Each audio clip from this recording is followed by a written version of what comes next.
I would like to begin this episode by thanking 5 people: Joe, James, Dawn, Stern J, and It Burns When I Pee. All of these are people who have gone to patreon.com/Duckfeed.tv and kicked us some money. They support this show, others like it, and really help us out. You can go and do likewise if you would like to at patreon.com/Duckfeed.tv.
My name is Gary Butterfield. My name is Cole Ross. And you're listening to Watch Out for Fireballs. It is a Games Club podcast. And this week we are talking about The Witness, which is a first-person puzzle game developed and published by Thekla Incorporated for the PC and other systems in 2016. Yeah, Thekla these nuts. This episode was executive produced by Simon. Mm-hmm. Thank you, Simon. Yeah. We appreciate you very much. Yeah. I had taken some runs at this before, and this got me over some, having this for the show got me over some walls. So that was nice. It did make me play it. I have extremely mixed feelings on it. Same.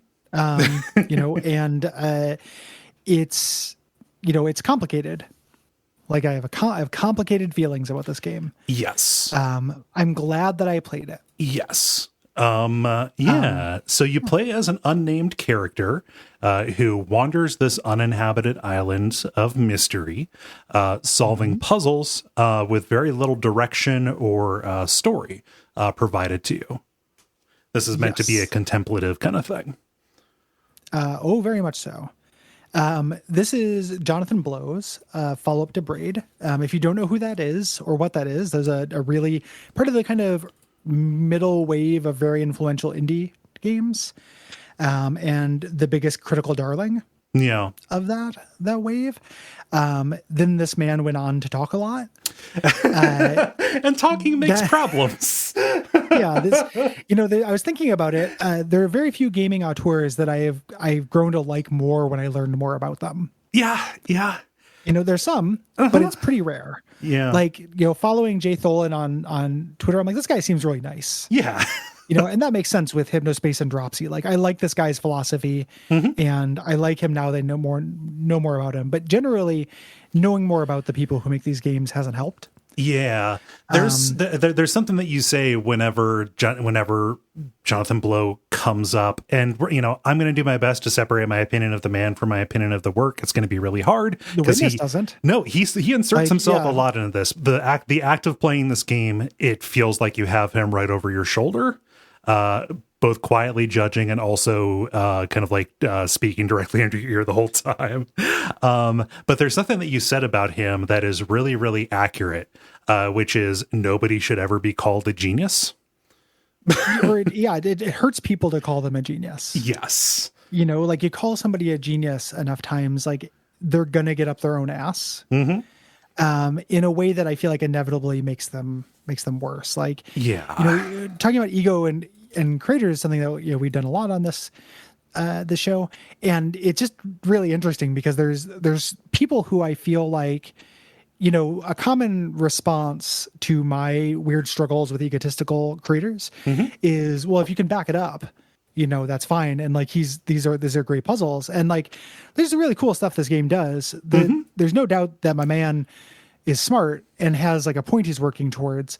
You don't have to be like this though to have that be true. Like you don't have to be so utterly humorless about yourself. You know, I think about one of the examples I think about a lot is you know, our mutual friend and friend of the network, Riff Connor, who did a lot of the writing on West of Loathing, which is the funniest video game I've ever played in terms of jokes. That man is incredibly hilarious, and if you talk to him, he's just a dude. And it's great. Like he's got incredible amounts of just dudeness. And that's what I would like to see in my creators. I want somebody who doesn't think of themselves as, you know, quite as self-important.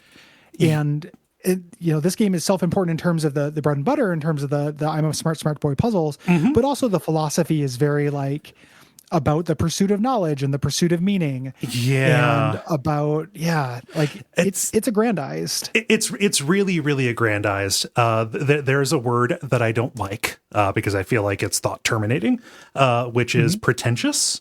I think that is thrown around an awful lot, you know, and I'm not going to use it again probably throughout the rest of this episode because I think that there are more elaborate things. There are better, more accurate ways to criticize what is going on here. There are cool puzzles in here. I think that what this does by communicating things non-verbally is actually like really fucking good. And the moments of epiphany and like realization that you get, big thumbs up on that. However, the point that he's driving at here is this is very much a game about the process of creating puzzles and about the process of making games, and it is laced through and through with basically direct citations and quotations about, you know, of things that Jonathan Blow is kind of striving for this game to evoke.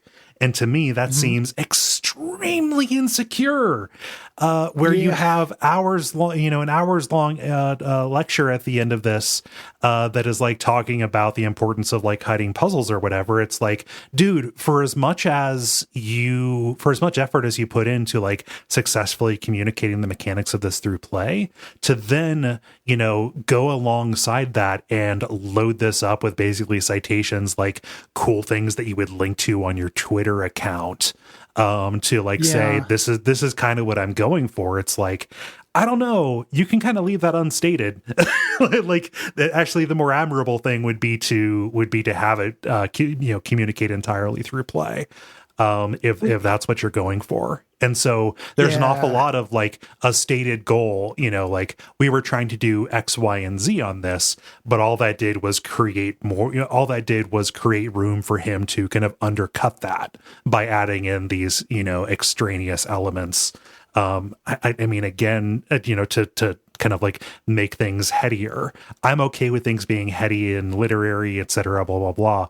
But like, it can't get in the way of your stated design philosophy, and it can't subtract from it. And that's the problem that I have here. It's really like part of it is I think an issue of trying to be about a lot of stuff. Yeah.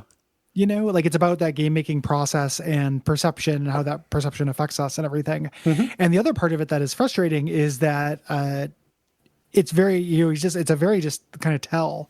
All those moments you're talking about are very tell, not show.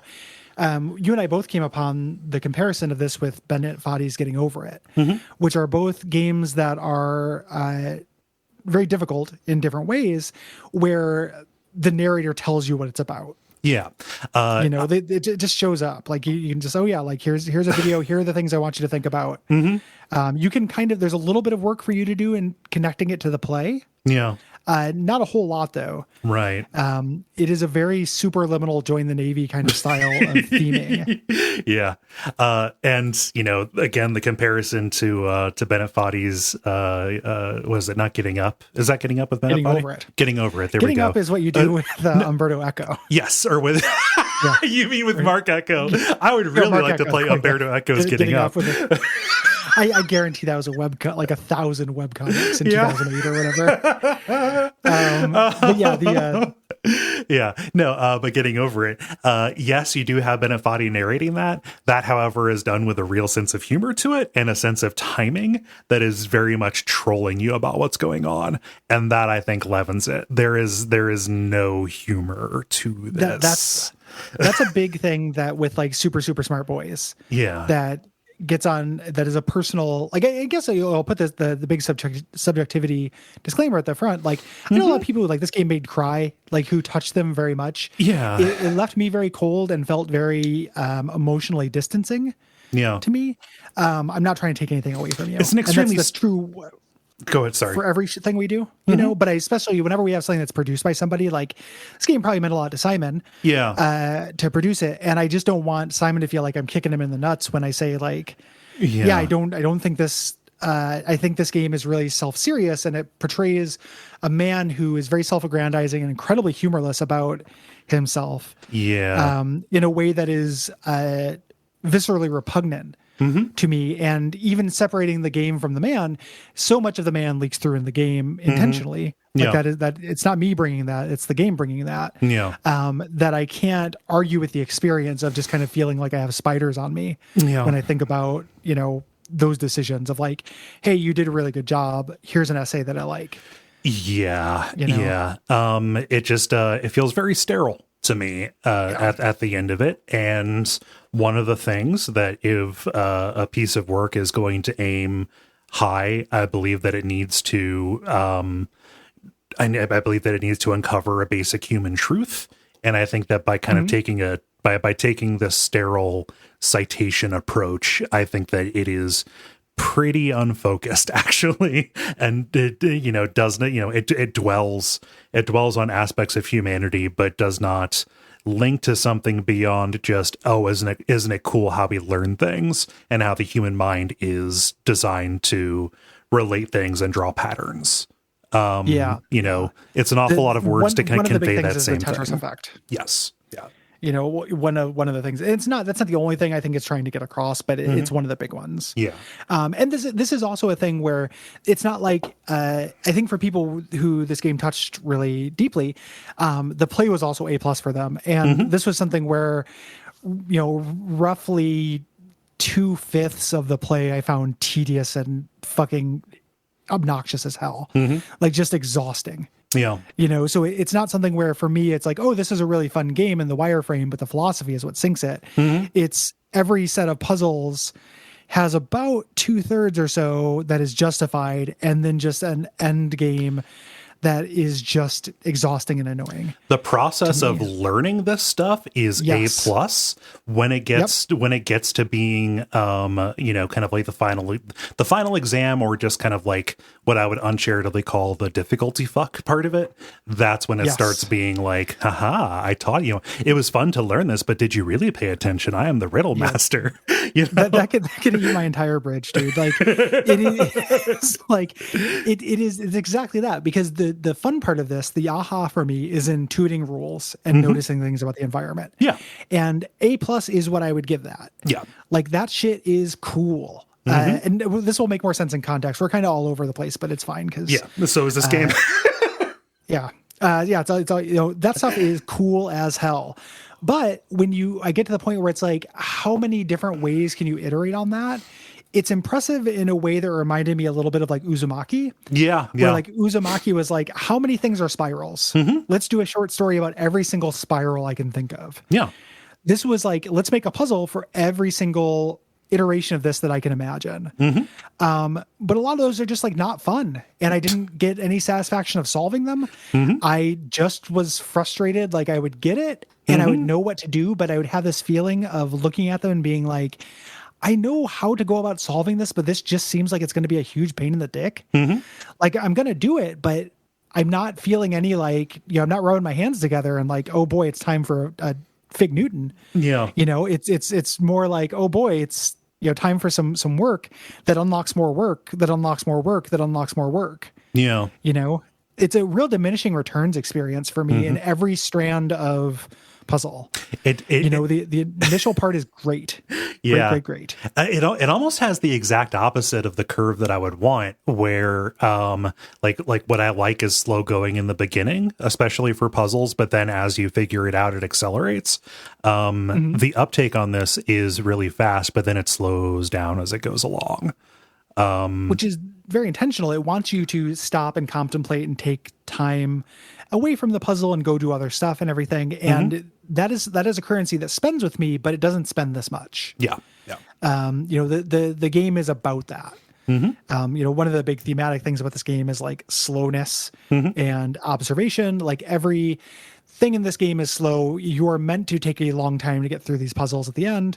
You are meant to, once you do that, slowly watch this machine whir to life, open up, slowly fire a laser. How do you slowly fire a laser? And it is meant to slow you down. Yeah. Like that is part of the philosophical underpinning of this game. And, I can't not be the man I am. Like pacing is important to me. And that is a currency that spends, but it's a currency that only works in contrast. Yeah. It doesn't work as an all consuming mode. Yeah.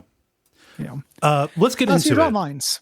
Yeah. So you're drawing lines. Yeah. So you're drawing little lines on things. Yeah. You explore this island in first person. In 3D, you have these two modes. You're kind of wandering and movement, and then you can press a button to enter your kind of puzzle input mode, where you get a little cursor that you put up.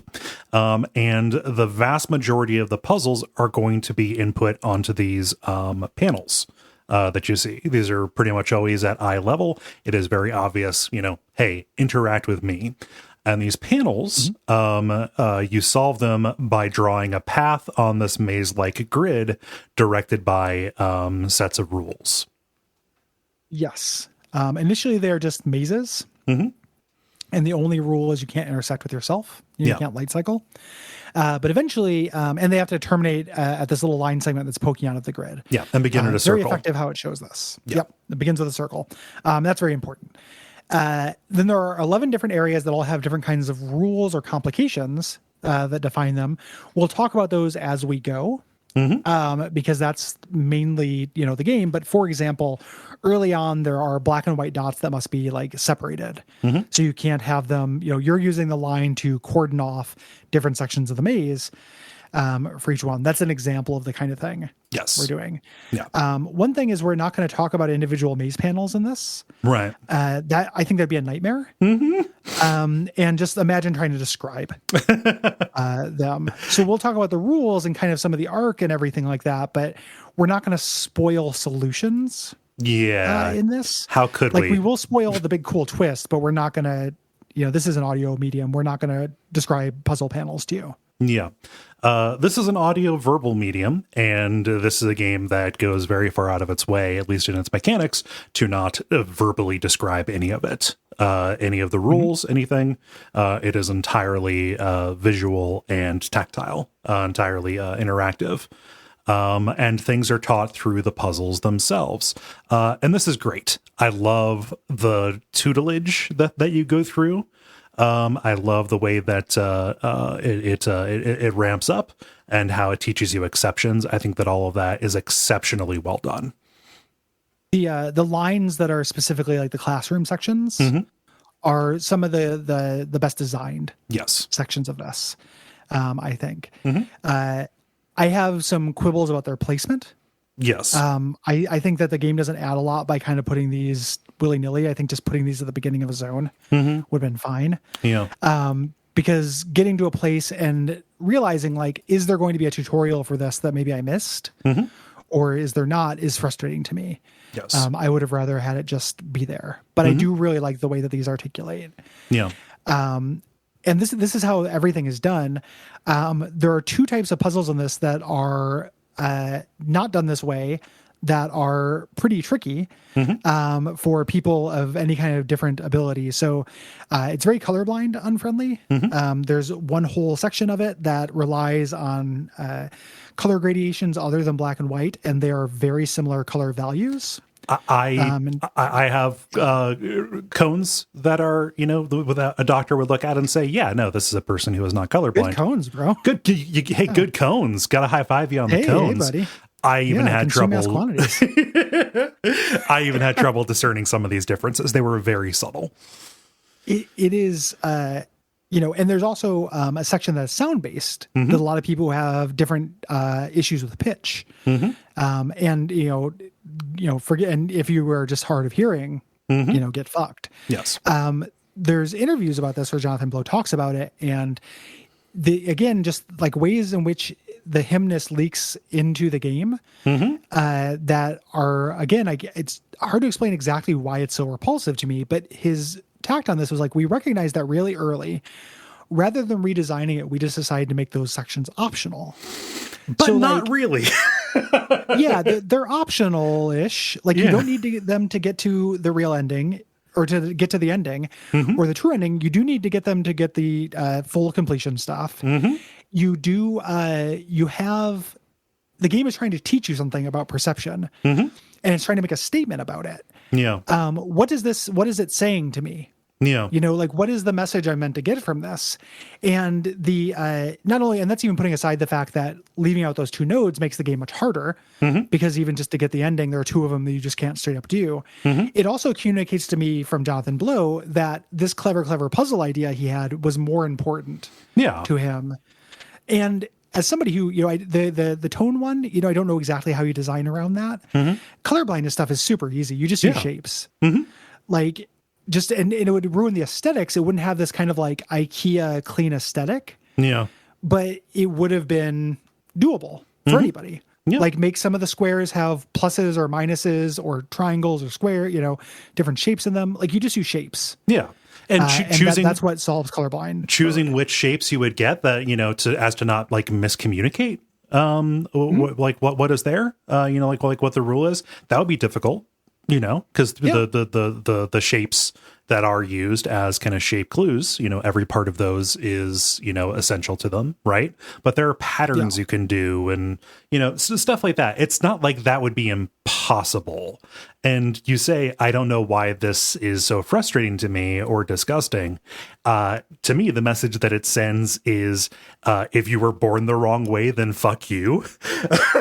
And that's the thing. I mean, that's like that is definitely the harshest way I can read it. And I want to give this dude the benefit of the doubt that he's not just literally saying fuck you. What I do think he's saying, though, is a more complicated form of fuck you, which is my idea, my philosophy about puzzle making and game making and discovery is more important. Than you getting this. Like, I'm making a game that is encouraging people to meditate on these things and take this slow, soft path towards stuff and notice things about their environment. And if you just can't notice things about that, like, there's an inherent kind of judginess I felt to the witness. And by invoking something like that, where it's just like, oh, like a, you know, not insignificant portion of the population just can't engage with it. 1/10. Well, it's somewhere between 7 and 10% of the general population. More males can't do it. Yeah, and then add in people who are hard of hearing, you know, who can't do the sound puzzles. Like, it just reads as kind of vile to me. I don't mind you know, exclusion through difficulty. Like, if he wants to make, you know, really, really difficult, you know, Steven sausage roll puzzles or what have you, fine. Not for me. I'll probably, you know, if I'm forced to play through it, I will grouse about that when things get counterintuitive. This is more elemental than that. Not to, you know, harp on that, you know, or, you know, linger too much on an issue of justice. It just, you know, it's weird and gross. And to me, it's worth I was lingering turned on off because it, to me, the reason to linger on it is because sometimes when I will say that I don't like the personality part of Jonathan Blow that comes through in his games, people will not understand what I mean. Yeah. And I think this is a useful example.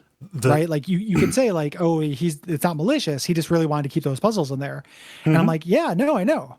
I think that kind of sucks. Like, you don't have to agree with me, but I think that kind of blows. Yeah. You know, yes, this would require him to compromise, but also what you are and aren't willing to compromise about reveals what you value. 100%. Like, what, you know, the uncompromising artist when it comes to stuff like this is not as, like, worthy of respect as maybe, you know, it is according to legend, you know, according to kind of like common wisdom. People like that in real life are horrible. Like, you know, in the real world, you don't want to be around somebody like that. You know, they leave have to go to Buca di Beppo because you just found out it's Italian for Buca up the Becca. You know, so we have to do that. No, compromise. Go to Sbarro's for once. That person in real life walks a path of burned bridges, and it's only in this kind of, you know, rarefied auteur world that it ends up, leading to any kind of, success or respect. Yes. Right. Yeah. So we're not going to go into that so much anymore, but just note that is a bugbear. Yes. So the way that the areas usually begin, when you get these tutorial areas or just the kind of unofficial ones, the puzzle is so simple that by doing the one thing you can do, you figure out the rule. And then what you have to do then is figure out what it's trying to tell you. Like, oh, this succeeded. Why did it succeed? What could it be trying to tell me? As you kind of go through these, puzzles will kind of power up other puzzles later. So there's this kind of escalation of difficulty there. Like one of the things he talked about was he couldn't make this an escalating difficulty because he felt like different things were difficult for different people. Within each biome, he definitely does do that though. Through this power section. One of my least favorite, just little like reverse grace notes in this is to attempt to stop players from brute forcing things. If you put in the wrong solution enough times, it depowers the puzzle before, which is a little time tax to go back and put in that puzzle again. And it just feels like a teacher slapping you on the wrist. Yeah. Like there are times where I'm not trying to brute force it. I'm just trying solutions that might work. Yeah. Like, I am not trying to get around your intention. I'm actually trying and failing.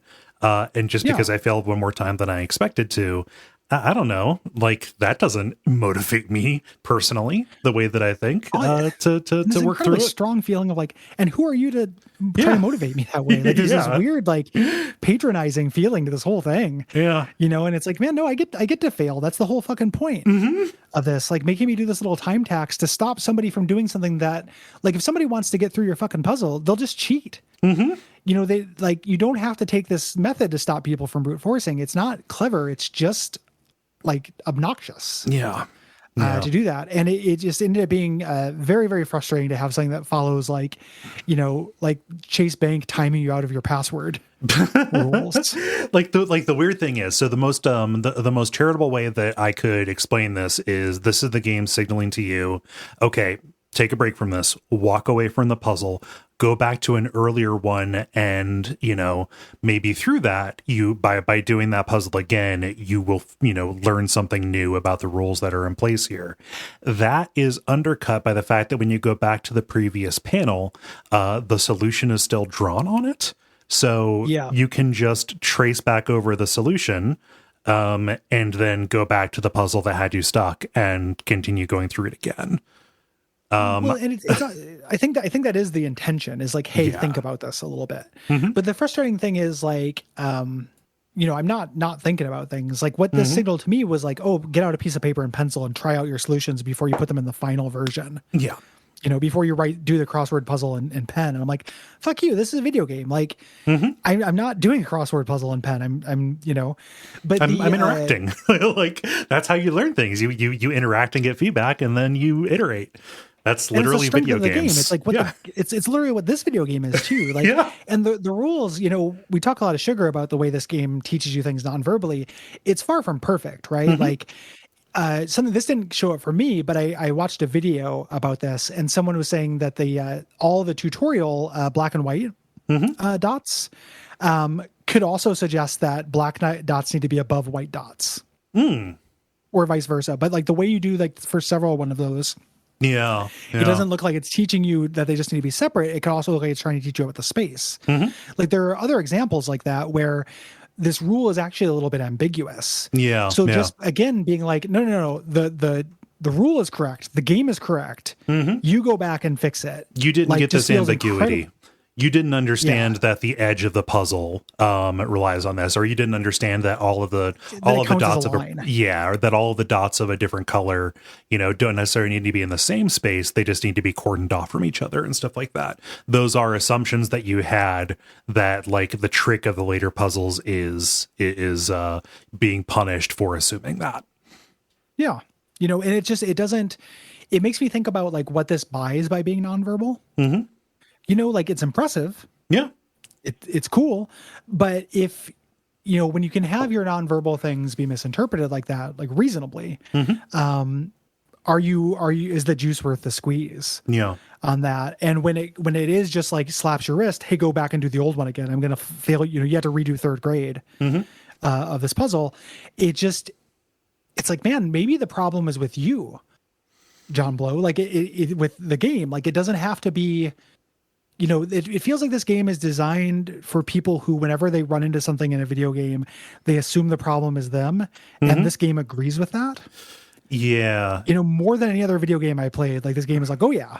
Yeah, you're the fucker. Like, you're the idiot. We're fine. Yeah. We're perfect. But and it's something about having an opinionated creator. Again, what you are willing to compromise on reveals what you value. This is something that I could imagine came up in testing. If people brought that in, I can see it as being feedback that was rejected in favor, in favor of some larger thing. Again, was the juice worth the squeeze? That is subjective. However, it does, you can say, yes, it was, but then I can say, well, actually, I have not for me. Yeah, I've got problems with the assumptions that were built into that. Just like you had problems with the assumptions that I had about the rules that she made. Yeah. And it's just like, what like we're gonna do, like, go outside and bear wrestle to figure this out. Like, why does this have to be, so one of the things that is, we're getting towards, like, the big spoilers of this game too. Like, if this is interesting to you, like, it's been out for a long time, you probably already know. But the cool parts of this that it does, the kind of Rosetta Stone to understanding this, is that you don't have to be standing right in front of a puzzle to solve it. You can draw paths at a distance and from different angles, and very early on are required to. This game got a lot of criticism when it was first announced. Some of it was unwarranted, where people are like, why isn't this just like a book? Or why isn't this just an app? And this is why. Yes. Yeah. When people are like, yeah, why can't this just be that? It is more than that. Yeah. The puzzles are integrated into the world in a very good way. Yeah. Yeah. When I first saw it, I also had that opinion, and I was wrong, in terms of thinking like, oh, this should just be Junior Jumble for kids or whatever in a book. No, it uses the medium. Yeah. Like, pretty well. Agreed. So each of these 11 areas that you go to has a laser that powers up when you solve all of its puzzles. These will fire at the top of the island's mountain. The mountain is one of the first things that you see when you step out of the bunker that you begin the game. And once you get enough, you can go and finish the game up there. I believe you only need to solve 5 of the areas to get into the 7. There you go. Yeah. So 7 out of the 11, to get into the end game. However, which 7 areas you solve implicates how prepared you're going to be for the final exam there. There may be sets of rules, that, it is requiring mastery of that you did not master. Yes. Yeah. And again, it will stop you from brute forcing. So at that point, you either go learn those rules or you just cheat. Here's the final get off, if you want, for the big twist. That's your last chance. The final kind of puzzle, and the coolest thing this game does, yes, like bar none, is these environmental puzzles. You will kind of, as you're moving through, you'll notice that certain geographic features of the island that are not on the puzzle panels resemble the puzzle panels. Yes. So you will see this circle and line motif everywhere. And if you just click on, this distant vista that has that motif, it will go into puzzle mode. Yep. This is great. This rules. I love this. Yeah. This is what made people fall in love with this game. It's also the core concept of the game when you learn about the development.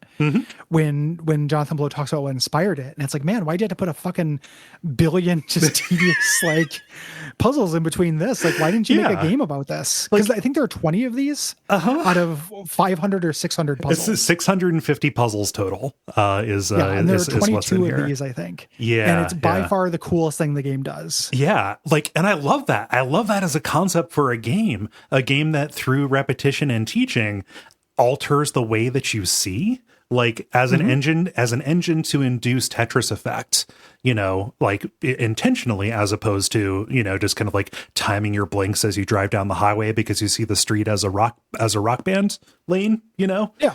you know, like that is super cool. I love this. And like the like the even cooler thing that is, it's not just like the built environment. The first time that I noticed this, there's a biome that takes place in a desert, and there's like a pyramid, and you can kind of see the motif in the lines. And I was like, huh, there's a circle here. I wonder if, and then it does an amazing audio cue that's like a thunderbolt.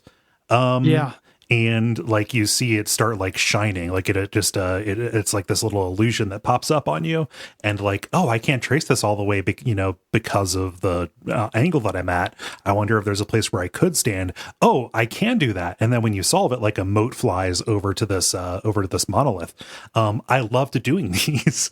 I didn't do all of them, like I didn't seek them out, but whenever I saw them, it was like, I wonder if, and then, oh yes, you can. Sweet. And what's cool too, and like I also love this. I think this is great. And what's cool is once you start seeing them, they become obvious in retrospect in a way you can't turn off. Like you start seeing the kind of artificiality of the world. Yes. Itself, and there are parts of the environment design that are doing this throughout the entire game. Like this game, plays with perspective tons, and there are tons of little just perspective images that are just like little fun images you see. It's trying to teach you to look at things from different angles. Once you see this, it feels like they live glasses. Oh, this environment is like literally, like just absolutely littered with these circles and lines everywhere. And when I say littered, there's like 20, 22, but it just, you see them, they become very obvious. Like they become some of the more obvious puzzles in the game once you know they're there. But knowing they're there is an incredibly cool moment, which again is the entire impetus behind this game that has so much other stuff in it. Yes. Like the inspiration for this game was that idea, which is a solid gold S rank idea. I will not impugn that idea. Cannot take it away from him, even if I wanted to. Yep. He's this was a good idea, Mr. Blow. So yeah. It's great. I mean, like even down to, this is a really early one, but like, if you go back to where you begin the game, which is this long tunnel, you can go back there once you realize that this is a thing. If you look back down that puzzle, you will notice that because of the perspective, if you stand in a particular way, it just looks like the most simple version of this puzzle, and then it'll activate. So it was like literally right there. The first piece of land that you walk on ends up being a solution to one of these puzzles. Chef kiss. Yes. Yeah. Very, very good. Like hats off about that. Yeah. When you kind of move around this area, you're going to find things that are not part of the critical path. A lot of them are audio logs. These are little tape recorders that play excerpts from speeches that Jonathan Blow likes. Because we get to learn a lot about what Jonathan Blow likes in this.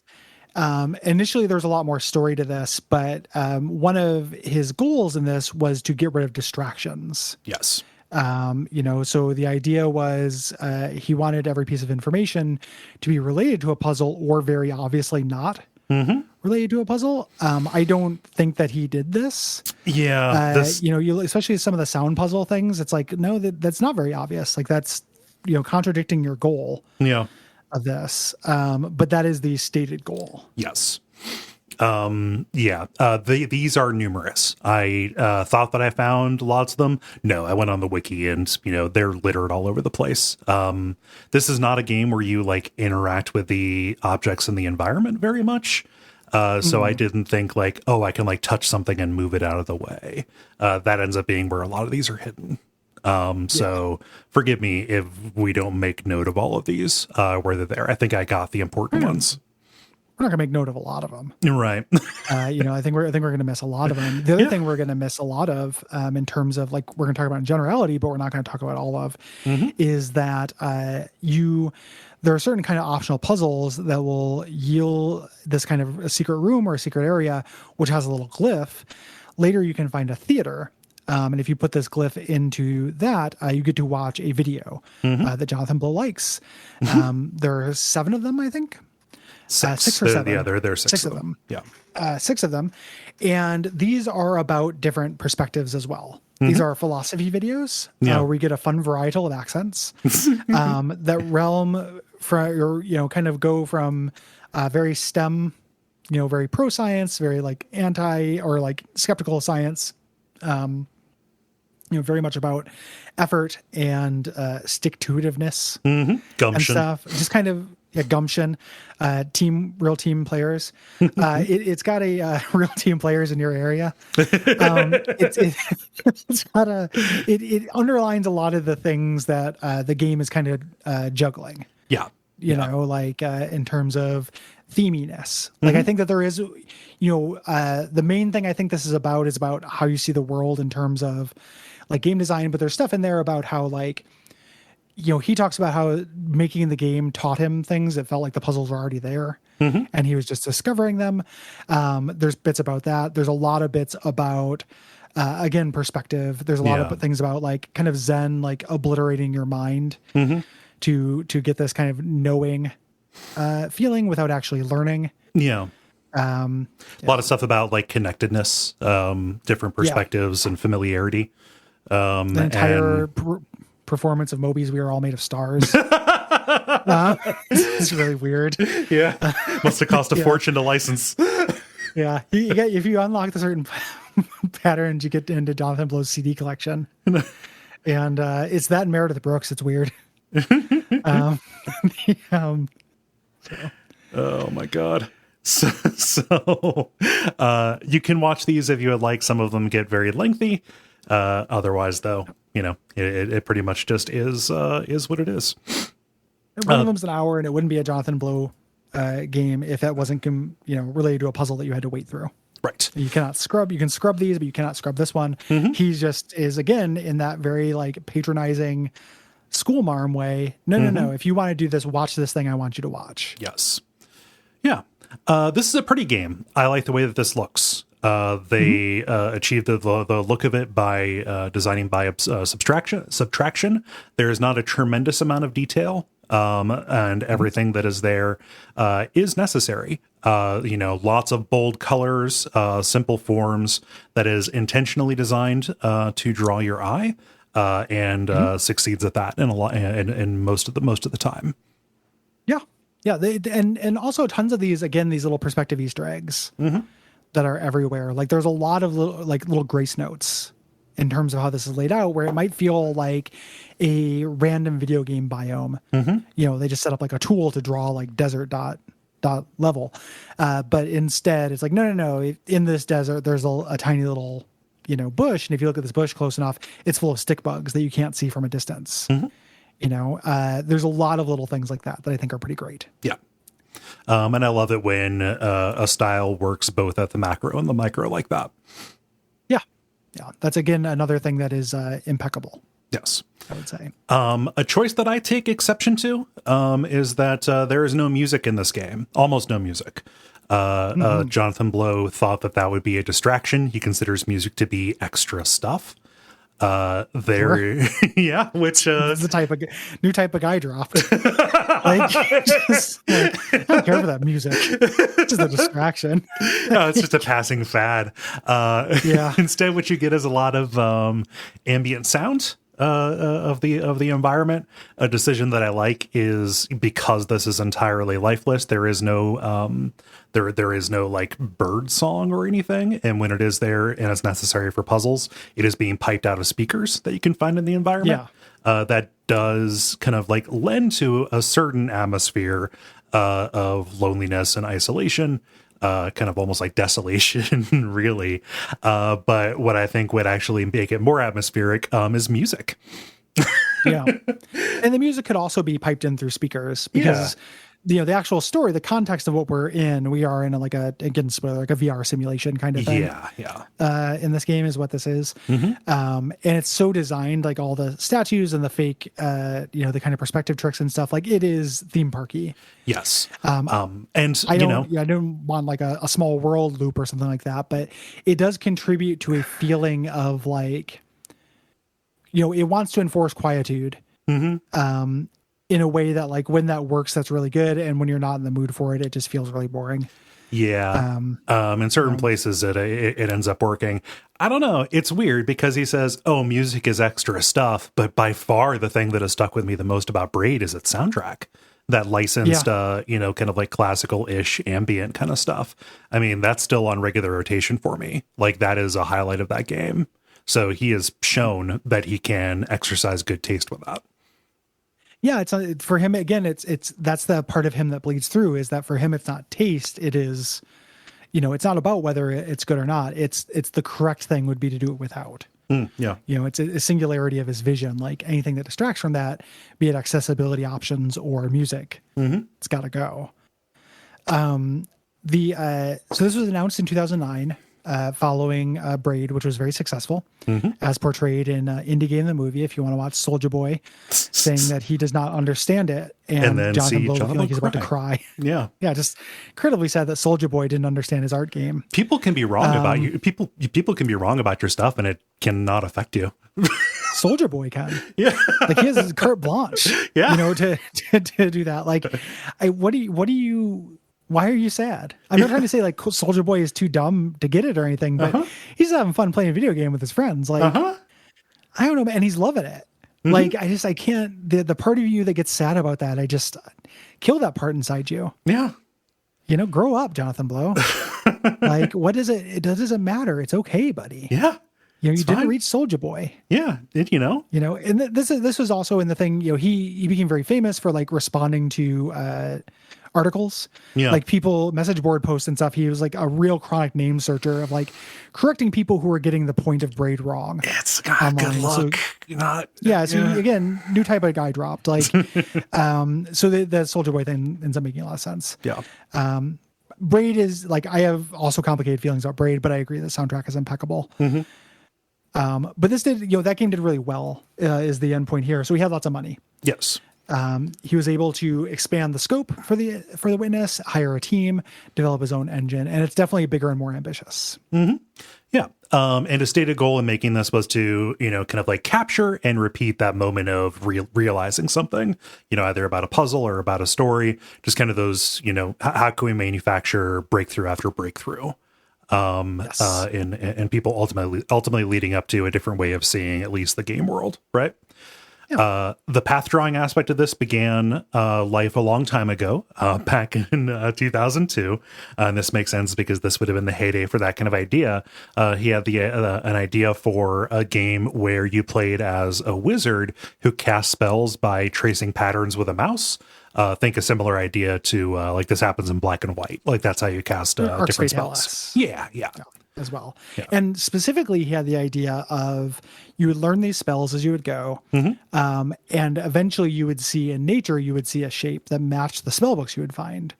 So you would look back, you'd climb up this mountain, you'd look back, you would see that shape, try it, and it would be a more powerful spell than anything you could make from a book. That's great. Yeah. Cool. Yeah. Super cool idea. That was the idea that this game is built around, even though a distressingly small amount of this game is about that. Yes. That he wanted to pursue that moment and build a game around that moment. And he did build a game where that moment is contained within it. Yes. Yeah. I learned when I was watching the NoClip documentary on this. It's interesting that when Braid came out, he was kind of considered this like the sage of game making. Because prior to that, he had just done like lots of like very small games and did like a little bit of coding in BioShock 2. Yeah. And stuff like he'd done very little before Braid, before he just kind of, got the reputation as the Braid guy. And it makes you wonder if like, whether he was like that before Braid. This would, this is a Vorpal comparison. If somebody said this about me, I would punch him in the fucking face. But it's actually kind of a similar arc to the guy who made Boondock Saints. Okay, yeah. All of that plays out, like the face punch, like okay. Go on. Tracks. Yeah, no, I mean just so a first independent effort that is strongly opinionated and kind of divisive, that gets a lot of praise and gets a lot of attention for a creator as being a leader for a new movement. Maybe it was kind of unwarranted and maybe the press kind of got ahead of themselves a little bit and it just kind of fed, let's say, not the best angels about either creator and their tendencies. Who can say how any of us would stand up to the fucking fusillade of praise that Blow got? and be unchanged by it. But yeah, it feels like a similar arc to the Boondock Saints guy. And I think the Boondock Saint guys has done more capital P problematic shit. Yes. Like Jonathan Blow, when we talk about how he talks a lot on Twitter, like he's gotten into some like weird biotruth shit. Yeah. Which is the reason, the evil stuff he said, like, oh, women are genetically predisposed to be less interested in coding or something like that. I don't know the exact, that's paraphrasing. Do not at me. Yes. I understand that I'm paraphrasing, but my point is actually to defend him in that I think that the Boondock Saints guy did something more capital P shitty. Yes. Like I think he did some harassment stuff. We're not drawing comparison there. No. I'm speaking specifically just about the work and the response to it that created a new kind of guy. Yeah. Blow. There's an Easter egg in the game that supports this. So Blow was inspired by Myst to start doing game development. He loves Myst.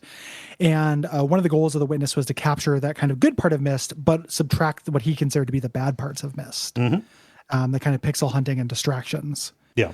And such. And I was curious as to what you thought about this, because I like Myst a great deal more than I like this. Yeah. I like Riven more than I like this. I was curious, you as a bigger Myst fan, how many mysticules was captured for you? It feels very superficially like Myst to me, actually. There's there's a mystery inherent to both that is intriguing. However, I think that actually, like, the fictional purpose of the worlds, however overly of the ages, however overly complicated they may be in service of gameplay, actually is additive. You are trying to figure out the purpose of these machines and the way that they are kind of integrated across spaces in order to access particular places. I think here, though he does streamline a lot of this by making a lot of the puzzles extremely obvious to you. It's going to be a panel that is at eye level. I also think that a valid way to talk about and convey perspective in a game is to teach somebody in a Myst game how exactly to see with the correct eyes to interpret these areas and intuit what is interactable. I think that is part of the joy of that. This, by being streamlined, I think sacrifices a lot of that. It is there are elements of it there, especially in the environmental puzzles and things like that do capture many of the same feelings. But I think that there is a modesty to Myst that this does not capture. I think there's a modesty to it. I would agree. And then I also think that where I disagree with Jonathan Blow is that all the cruft in Myst is good. Yes. All that the cruft is there to, like, the thing that's missing from this that is a big part of the appeal of Myst is the sense of, like, when you're discovering this technology in Myst, the puzzles are not there to be a puzzle. Yeah. It's there. It's the inconvenient way that, this guy decided he wanted doors to open and close. Right. Things like that. Like, there's a sense of lived in, and, the part of this game that reminded me the most of Myst, or vice versa rather, was the teaching, the Hangman's game in Riven, right? Yeah. Probably my favorite, like, single moment in Riven. Was that teaching you numbers and stuff, and contrasting that with how this game teaches you things tells a lot about those different philosophies, because in that game, learning that bit teaches you about the world. It teaches you about character. Yeah. Like you are learning a lot of things from that. It's not just a lesson. All that stuff, all that context is not cruft. Like, all that context is not pixel hunting, because what you learn what you learn there is it's applicable to other like, when how Gen's mind works, you can understand the purpose of these other things. Oh, what I'm looking at is actually a small version of this gigantic machine that I see out there, and this is what it's used for. And understanding how Gen's mind works is inherently valuable. Yes. Like, it sells an emotional truth and a core to this in a way. So, like, this is I'm going somewhere with this. In the videos that you watch from this, that Jonathan Blow has you watch. I didn't do all of them. I watched the first couple of them, and he's showing different perspectives. And the first one, I threw my iPad down because it's pretty vile. It's about it's this like very STEM lordy kind of art is the easy solution because it has people in it, but science is the tough solution that actually gives you real truth. It's James Burke. And that's, so like if you know the work of James Burke, then you know exactly what kind of shit it's going to be on. So then after that, like we do other, the limits of science, the spirituality, he presents other perspectives. I think that the design of this game supports that first perspective more than any of the other ones. Yeah. And this is an example of it. Like, hey, I considered like people would have been a distraction. Yeah. Music would have been a distraction. Like these things that make something like Myst really kind of beautiful, and it's easier to grok makes it like that's the Burke perspective. And that is like, it's damning. It's something that allows you to connect with it in a human way. I mean, in like a heart way that is fucking crucial. Yeah. I mean, like there's a word I used earlier, sterile. This is really sterile. Like, I figured that we could, the choice that Blow has made by making this a completely artificial space, even within the universe of the game, and having everybody just be statues that don't really say anything about what's here, is like you strip culture away from it, not to make everything a comparison to Myst, but another game that we have played this year that cribs from Myst and cribs from Riven is Outer Wilds, which is extremely humane and is about doing this archaeology. It's about doing this anthropology on the people who came before you and understanding stuff about their culture. Like, I don't know. I think that this actually does get to something, which is this lacks a necessary humanity by taking the capital H humanities out of it, Yeah. And that's us being, humanities cucks. Yeah. Like in a general sense. Like I think that, you're a little bit more tech-minded than I am, but both of us, I think, would probably be on that side of We're both on the softer sciences. Yeah. Yeah. We're both into the soft sciences. But like when I think about games that are like works of genius, right? And I think about this and I think about something like Disco Elysium, which is not about epiphany moments or anything, but has haunted the fuck out of me since I played it. Like there are emotional truths to that I think about. Disco Elysium has also changed the way that I see the world. Yeah, 100. That's what I was going to say. Like by changing the way that I see people within it, like, and this is maybe I'm falling directly into Jonathan Blow's trap by, kind of creating a cone, but like, what is the world without people in it? Yeah. It's not just about my perspective that is witnessing this world, that is the witness to the world. Yeah. It's also how people affect it and how people interface with each other. That's the good shit. That's the important stuff. Yeah. You can like have this intense feeling of pure intellectual joy through fully understanding a puzzle. But if James Burke doesn't have anybody to tell that to you, he's fucked. Like that, like what is he going to do? It ends up like he's it ends up being suffocatingly solipsistic. Actually, like it is entirely about your perspective, regardless of what anybody else has gone through. I don't know, which is the opposite of lessons you learn as you grow up. Yeah. Like that is how you start out as a kid. And then as you get older, you realize that's horseshit. Like the trajectory you should be getting on as you get older is being kinder and more considerate of other people's perspectives, not just like what angle they're looking at a statue from, but literally like what's in their heart. Right. Caring more about that is what you're supposed to be doing. Yeah. Like that, you realize that's more important as you go on, not less. Every work cannot be everything. Every work cannot speak to every aspect of the human experience. But again, the trade-offs that you make and the compromises that you make reveal what you value. And taking this as a magnum opus, as the as like a perfect expression of the way that a creator can interact with somebody who is controlling a work and is also being controlled by it. I don't know. It doesn't paint a real flattering picture about values to me, actually. No, it really just seems like something like, and nobody who's listening to this, I'm asking you to agree, but in terms of understanding mine and yours and some other people's knee-jerk reactions to this dude, This is the best that I can do, or we can do, as far as articulating like where we're getting any personality from this work. Like, it's not, I don't think that, bad people can't make good art. Like, separating the art from the artist is really complicated. It's not like a rule that I follow. It's also something I don't think is impossible. With this, I think very much the artist comes through in his work so much. And the more I think about that, the less I like the artist. Yeah. Yeah. It's just, it's again, he's right over right over your shoulder the whole time. Yep. Yeah. Just perching there, garging out. The original budget for this was $800,000, but it ballooned up to $6 million. And you see it on there, like, very ambitious, neat things this game does. Yes. It doesn't seem like it's not cheap. Again, going into that misconception of like, oh, it's just a bunch of panel puzzles. Who cares? Absolutely not. Yeah, there's actually a lot more going on here. Making your own engine is a time-consuming and expensive process.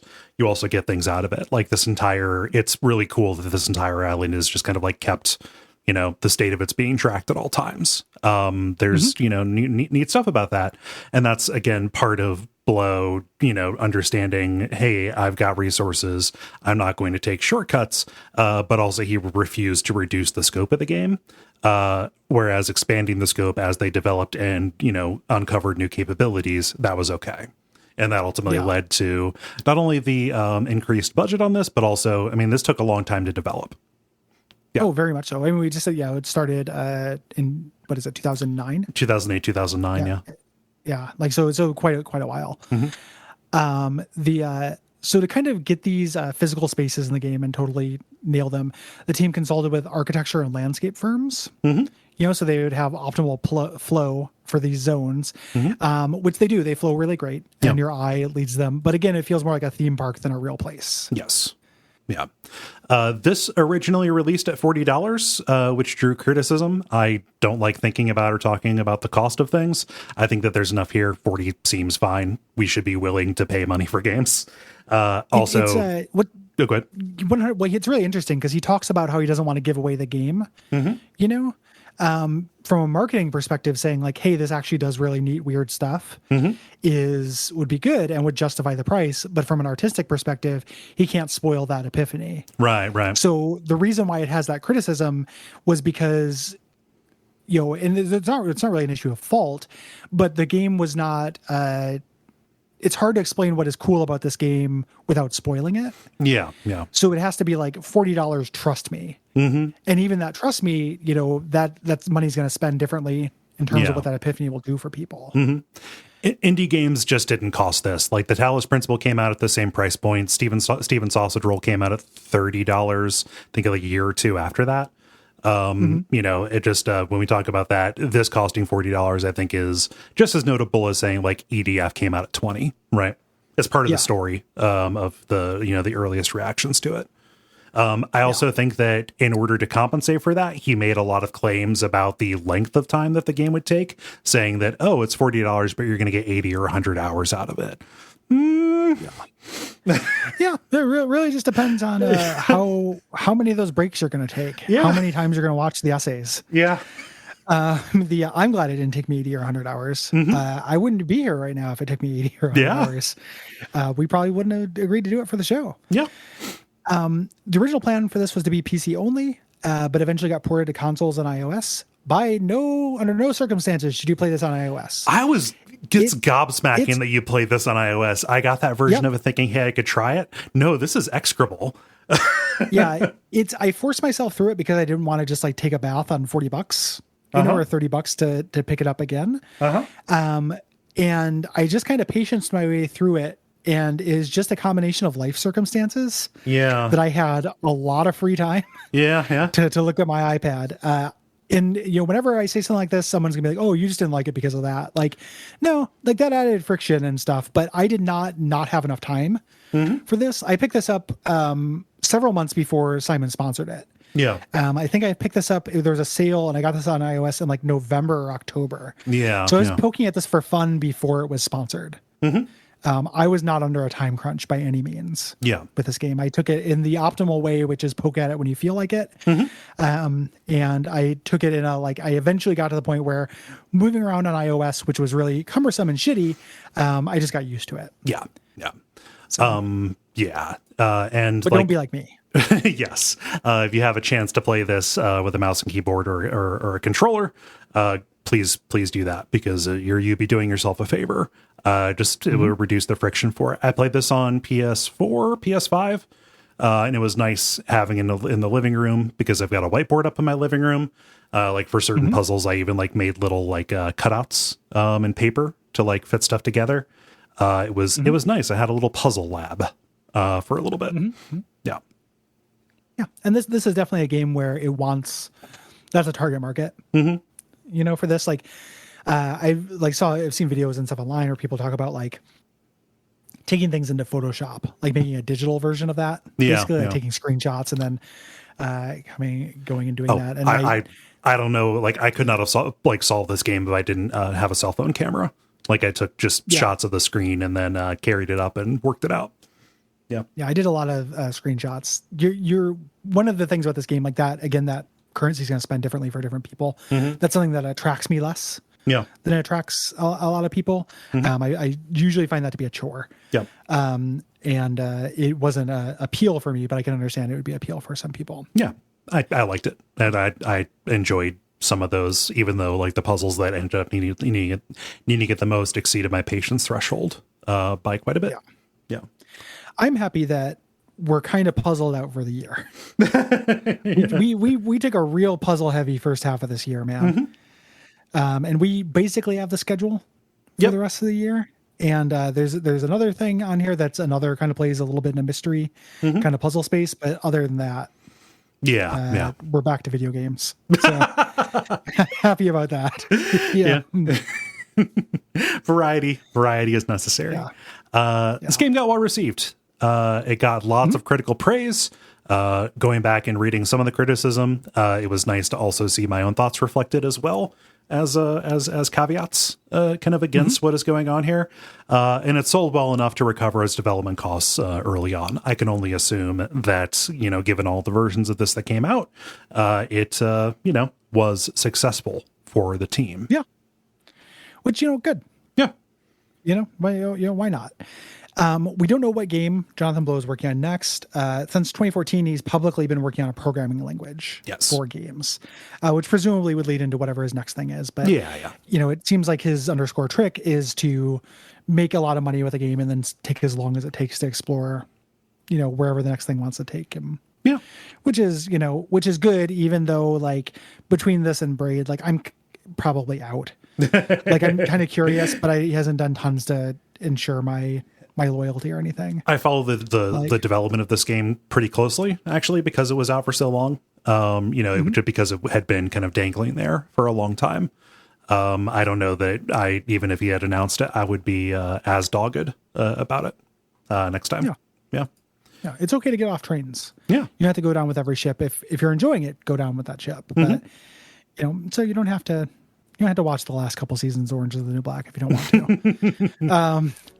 So we're going to get into it. Again, we're not going to talk about individual panels because that would be ridiculous. We're going to kind of talk about these different areas in a general sense. Yeah.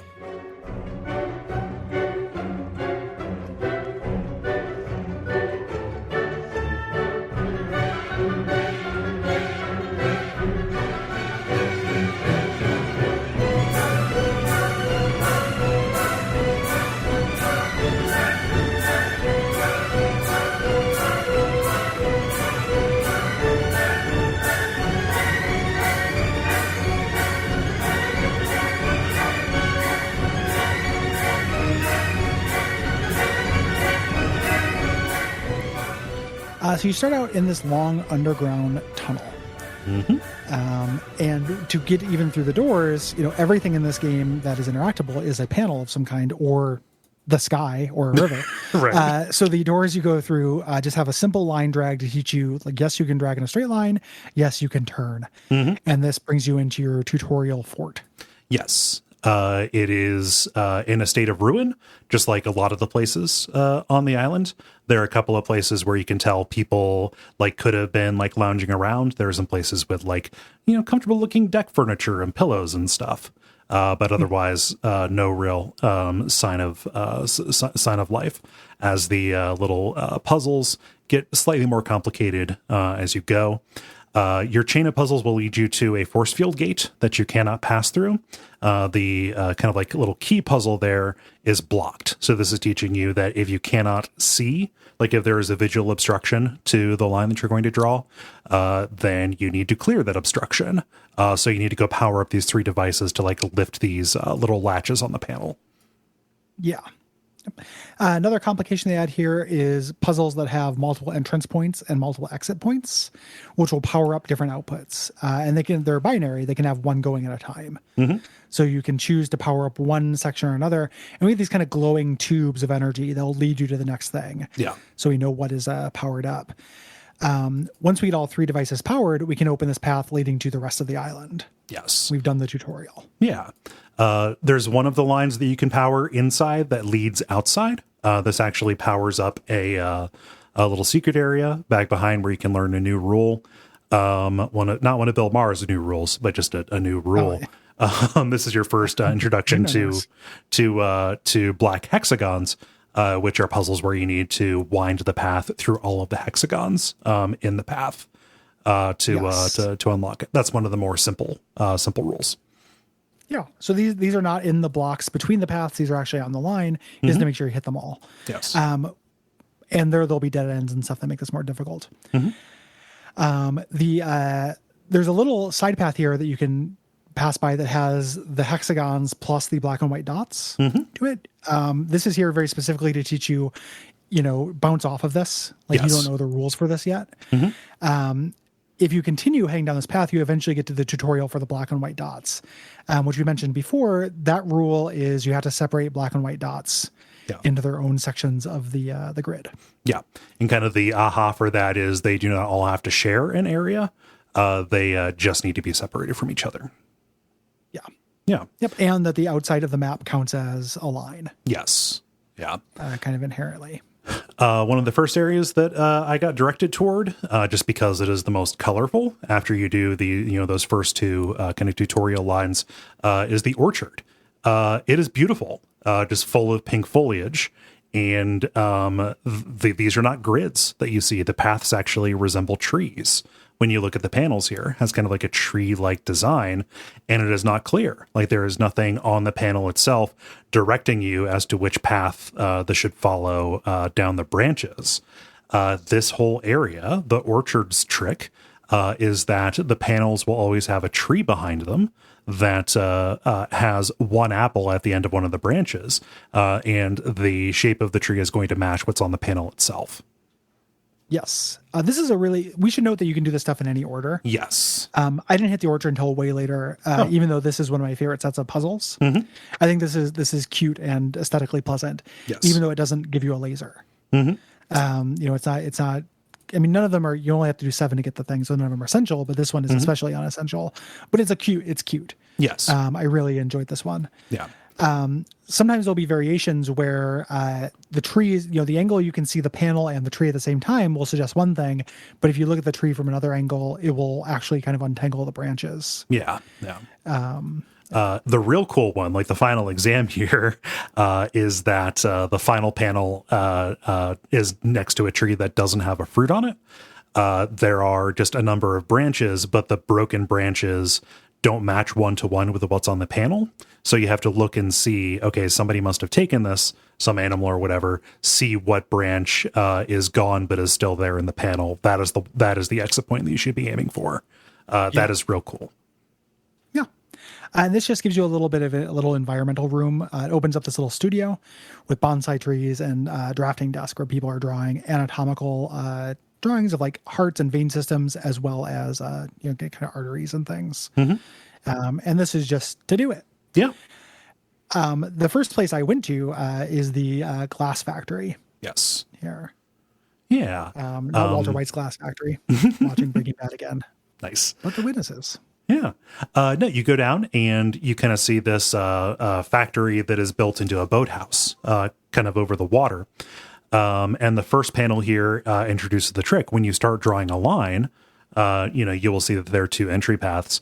It actually creates two lines, and they are drawn symmetrically whenever you move along the grid. And those lines cannot cross. And as you go along, there are going to be different kinds of symmetry that are introduced here. Yeah. This is pretty easy.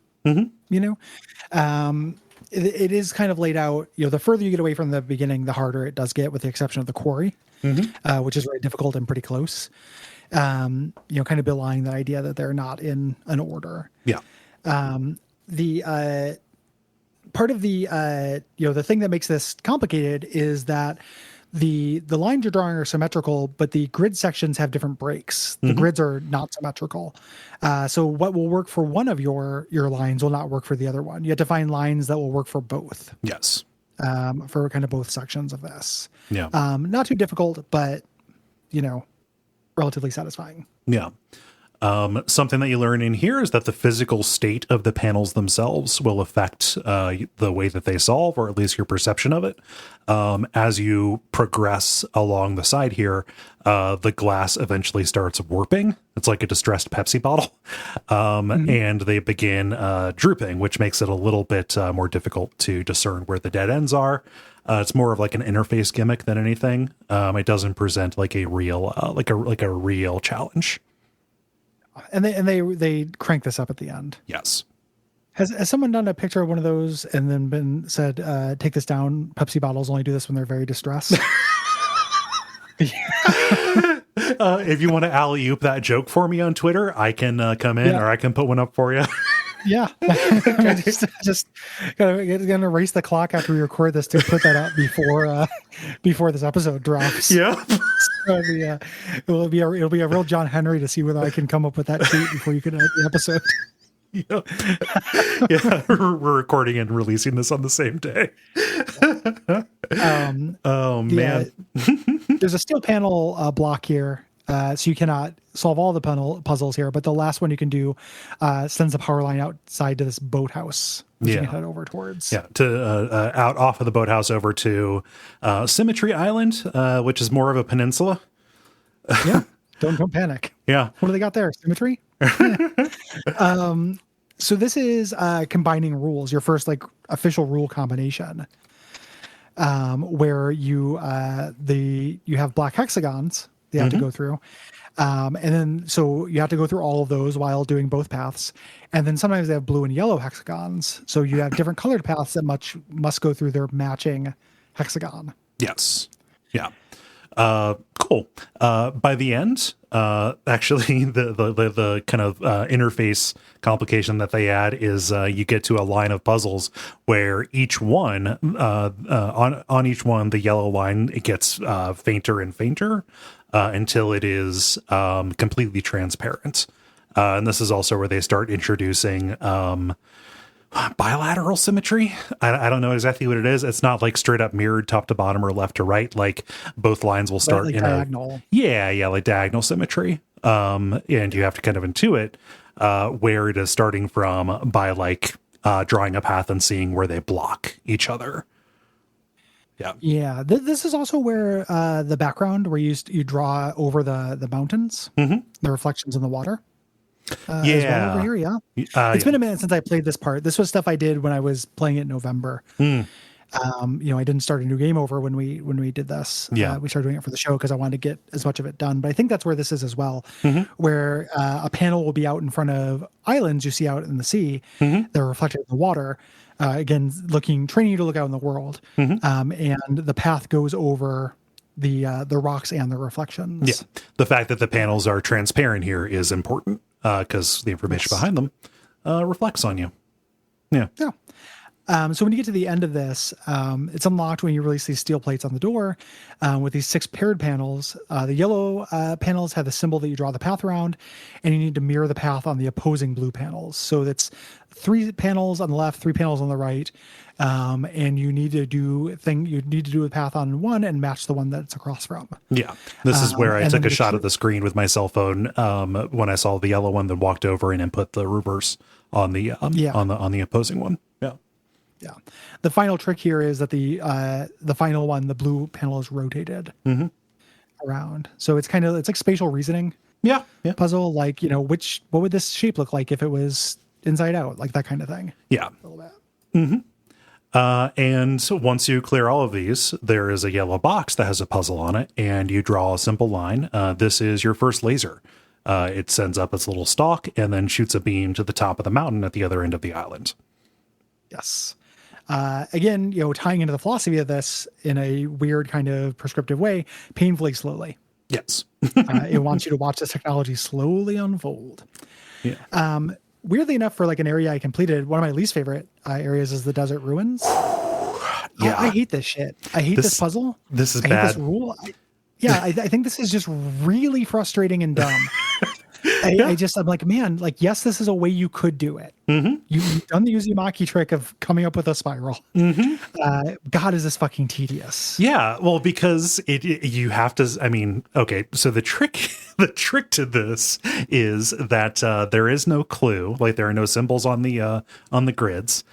You have to catch a reflection of light on the panels to see where the correct path has been worn in by other people solving it. However, it quickly adds in things that block the path of light. So you have to stand either in a very specific position in order to see what it is, where the path is, and then go up and enter it. When you're close, or stand in 2 different positions and sketch out where they would meet, and then get close and get close and put it in. As you progress through this, the opportunities to actually see where the correct path is are incredibly limited, and you have to stand in some really like specific, non-obvious spots. And just like, just really finicky, like, okay, if I nudge over to the right and look up, is it going to get the reflection? I don't know. I'm not sure. Yeah. You know what I desperately wanted in this game? Like a no clip mode. Yeah. So instead of, and I understand why they didn't do that, but I just wanted to be able to more quickly switch between these perspectives. Yeah. Because there are ones where, you have to go look at a perspective of something, and it's not like you just have to walk a couple feet. Like I have to climb some stairs and get up on this catwalk to look down there. And if I make a mistake, or if I don't write that down, if I think I can keep it in my head and I can't, I'm just doing that again. Yeah. And part of the remit of this game, part of the thrust is like, hey, slow down, enjoy these parts where you're just walking and not doing anything. That's time to reflect. Like it's kind of like boss run the game. Like, oh, this is going to give you time to reflect on your mistakes. Yeah. And that adds that school marmish feeling to the whole thing. Do it exactly right. Yeah. This is so long. Like when you do all the ones up top, Yeah. No real big deal. You can do the ones up top, but it unlocks this basement. And this basement, again, my entire fucking bridge. Just chomp the bridge, dude. Yeah. I got a bridge to sell you. It's right here. It's down between Bofa Avenue and D Street. It's so fucking tedious. It's like it's reflections and this little bit combined with a water level puzzle. Hate it. Yeah, fuck off. Yeah. Go fuck yourself. If this is the old west, I could shoot you for designing this. Yeah, no, just okay. Just you need to start the water level going. It's only going to be visible for like the correct solution is only going to be visible for like 1 moment. So hopefully you either memorized it or had your camera ready to take the screenshot to see. And if it doesn't, you've got to wait for the puzzle. You've got to wait for the water to go back down and hope that you're in the right spot. Yeah. Yep. Blah. Dislike. Yeah. But as you go deeper into the pyramid, you lose sunlight, and you have to start relying on artificial light. Then you get into the reflections, and then then you get to the water level part. Didn't care for it, gotta say. Yeah. It just this is the first time where I would look at a thing and just get very exhausted. Yes. Like I would look at a thing and be like, okay, like I'm just going to dig around and start looking around, see what I can find and see what's noteworthy. It just started feeling like work. The one cool, oh, good. Sorry. It's not like from this point on in the game, it felt like work. It was this, this sawtooth wave where it's like, it would feel like really joyful to figure out the rules and do the first few puzzles. And then eventually it would become like work. This is the first one that felt like work kind of relatively early and irritating work. The cool thing that I liked about this was figuring out that some of the panels had motion controls on the back. Understanding, that's not a puzzle. That's just a way that, that this is the way that you interact with the world to change the state. So like you would start a slow rotation and then get in position to have the pattern revealed on the reflection as it crossed the right angle, figuring out that the panels themselves could be physically manipulated is a neat trick. But yeah. And all playing into that, like, hey, pay attention to your surroundings and look at this from different sides. And the final chamber I thought was kind of neat because it got away from the reflections a little bit. The last panel is made of transparent glass. You can't draw the pattern that you need from the front. So you have to make a note of the pattern and then go and draw it in reverse from the back of it. Yeah. Cute. This gives us an elevator and our second laser. Yeah. That's sending out the beam over the ocean towards the mountain. Yeah. Or no, not towards the mountain, because this one has to be deflected. Yeah, you have to follow the path and see that it is, that there's a thing. I mean, almost exactly, like there's a panel that you have to manipulate in order to get the reflection. I think that's cool, the way that it ties in with solving the other puzzles with reflections. Like you have to lock it in by understanding, these panels are reflective. Well, you also use this thing on the environment panel for the cloud line, right? Like this is the one where you redirect this laser to light up the section of the clouds for when you're doing that. That section. So relatively neat. Yeah. The next area is that we got in the notes, but again, you can do this. This is not the order I went in, but the marsh. Yeah. Here. You got a swamp? I ordered these because like I went in the order of like, okay, you're going to need to know the Tetris pieces. So like I did the ones with like that taught you the elements before they were remixed later on. Yeah. And I hate this. The Tetris blocks are a real problem for me, Gary. I'm not a big fan of these either. They're not my least favorite. Yeah. The upside down triangle thing, this subtracts an element. The annulation. I like that one actually. That one that killed me. I didn't like that. I didn't like the suns very much. Yeah. This one I was mostly okay with. Eventually it got obnoxious. To me. The concept here is that they'll show you Tetronymos, and whatever Tetronomo you see, you have to enclose that Tetronomo in the shape of the Tetronomo. To get and then still complete the maze. So you still go from the circle to the end, but the path you're taking needs to include, a 2x2 Tetris block. Yes. For example. And one of the things that you need to realize is that the orientation of the shapes on the panel does not determine the way that if you have two or more tetrominos, that is not the way that they have to go. So there can be a T and an S, the T below the S, but the valid solution has you taking the tetromino and putting the T above the S in order to solve it there. It just has but not rotating. Right. There are ones that will rotate, and those are displayed as slightly askew. Yeah. But initially, it's just the positioning of them. Yeah. And this is, it kind of makes an attempt to teach you that the walls count, before this, but that is kind of a hard idea to convey without text. Yeah. I just kind of figured it out. Yeah. Here, as you're adding more Tetris shapes together, you are doing more complicated things, and there are still breaks in the path. There are still complications. To your map. So this is hard. Yeah. This is a marsh. You're walking around on these colored walkways, and oftentimes you are solving puzzles in order to move little pieces of the bridges. Yes, which takes, again, a million years. The game wants you to just set and be, play John Cage's 233 every single time something like this happens.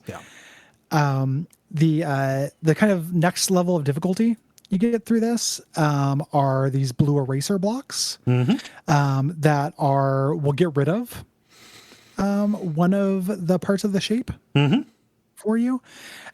These are fine to me. Yeah. They don't show up after this. No, they're this is really weirdly cordoned off. Yes. Here. I think it would have been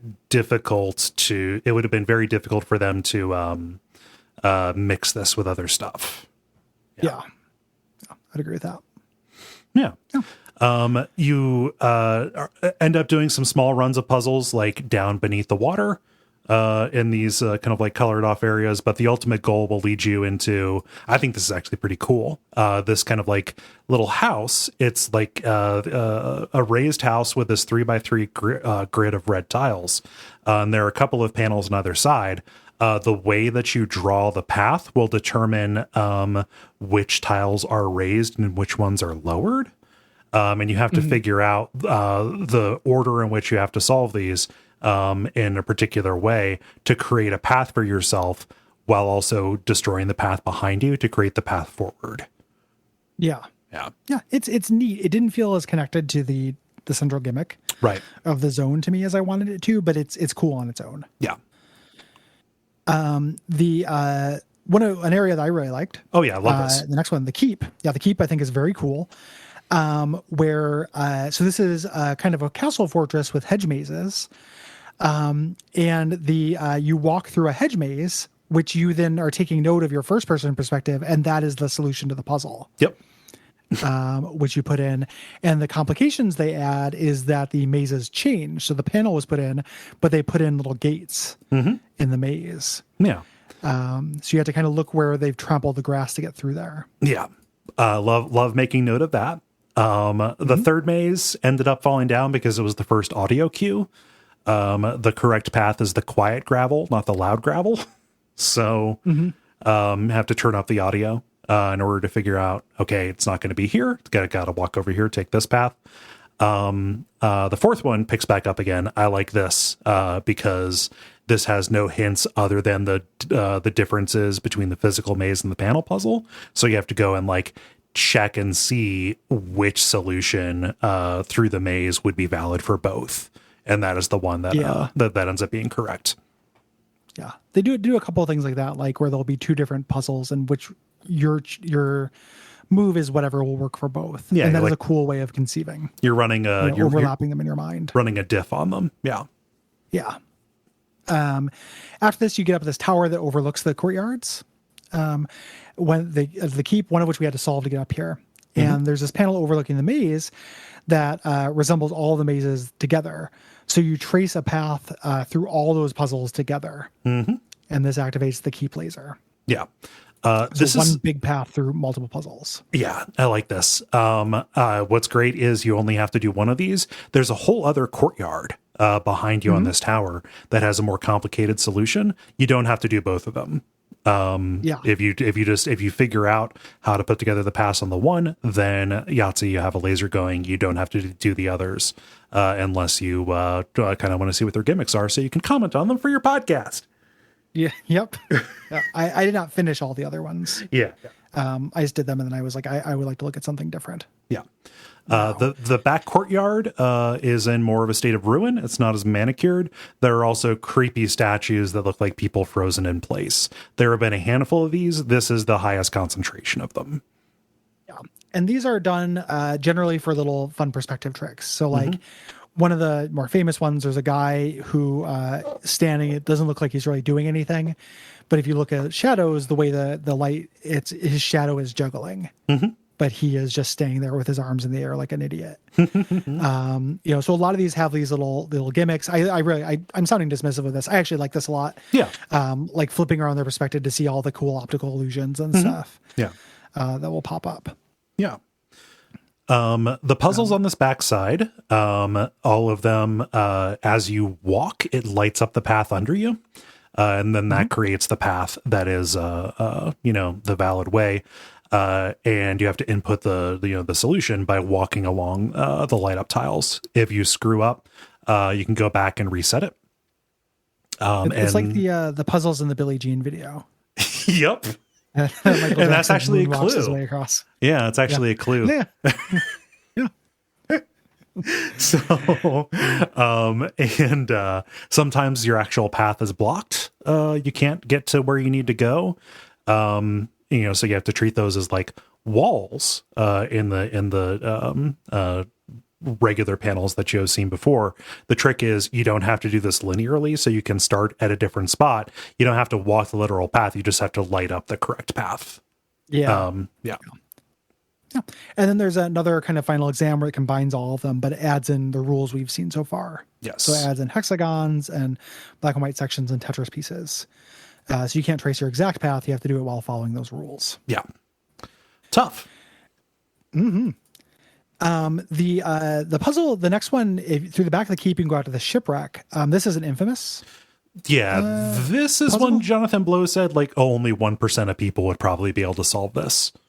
With a smirk. Only people like me. I'm the puzzle devil. You must be this John Blow to enter. But this is an infamous puzzle. Yeah, the shipwreck. It's very difficult. Yeah, we won't know how to do it until later, but it has colored hexagons, symmetry, and audio cues to this. The only reason to do this is to get this little audio log. Yeah. There's no laser or anything.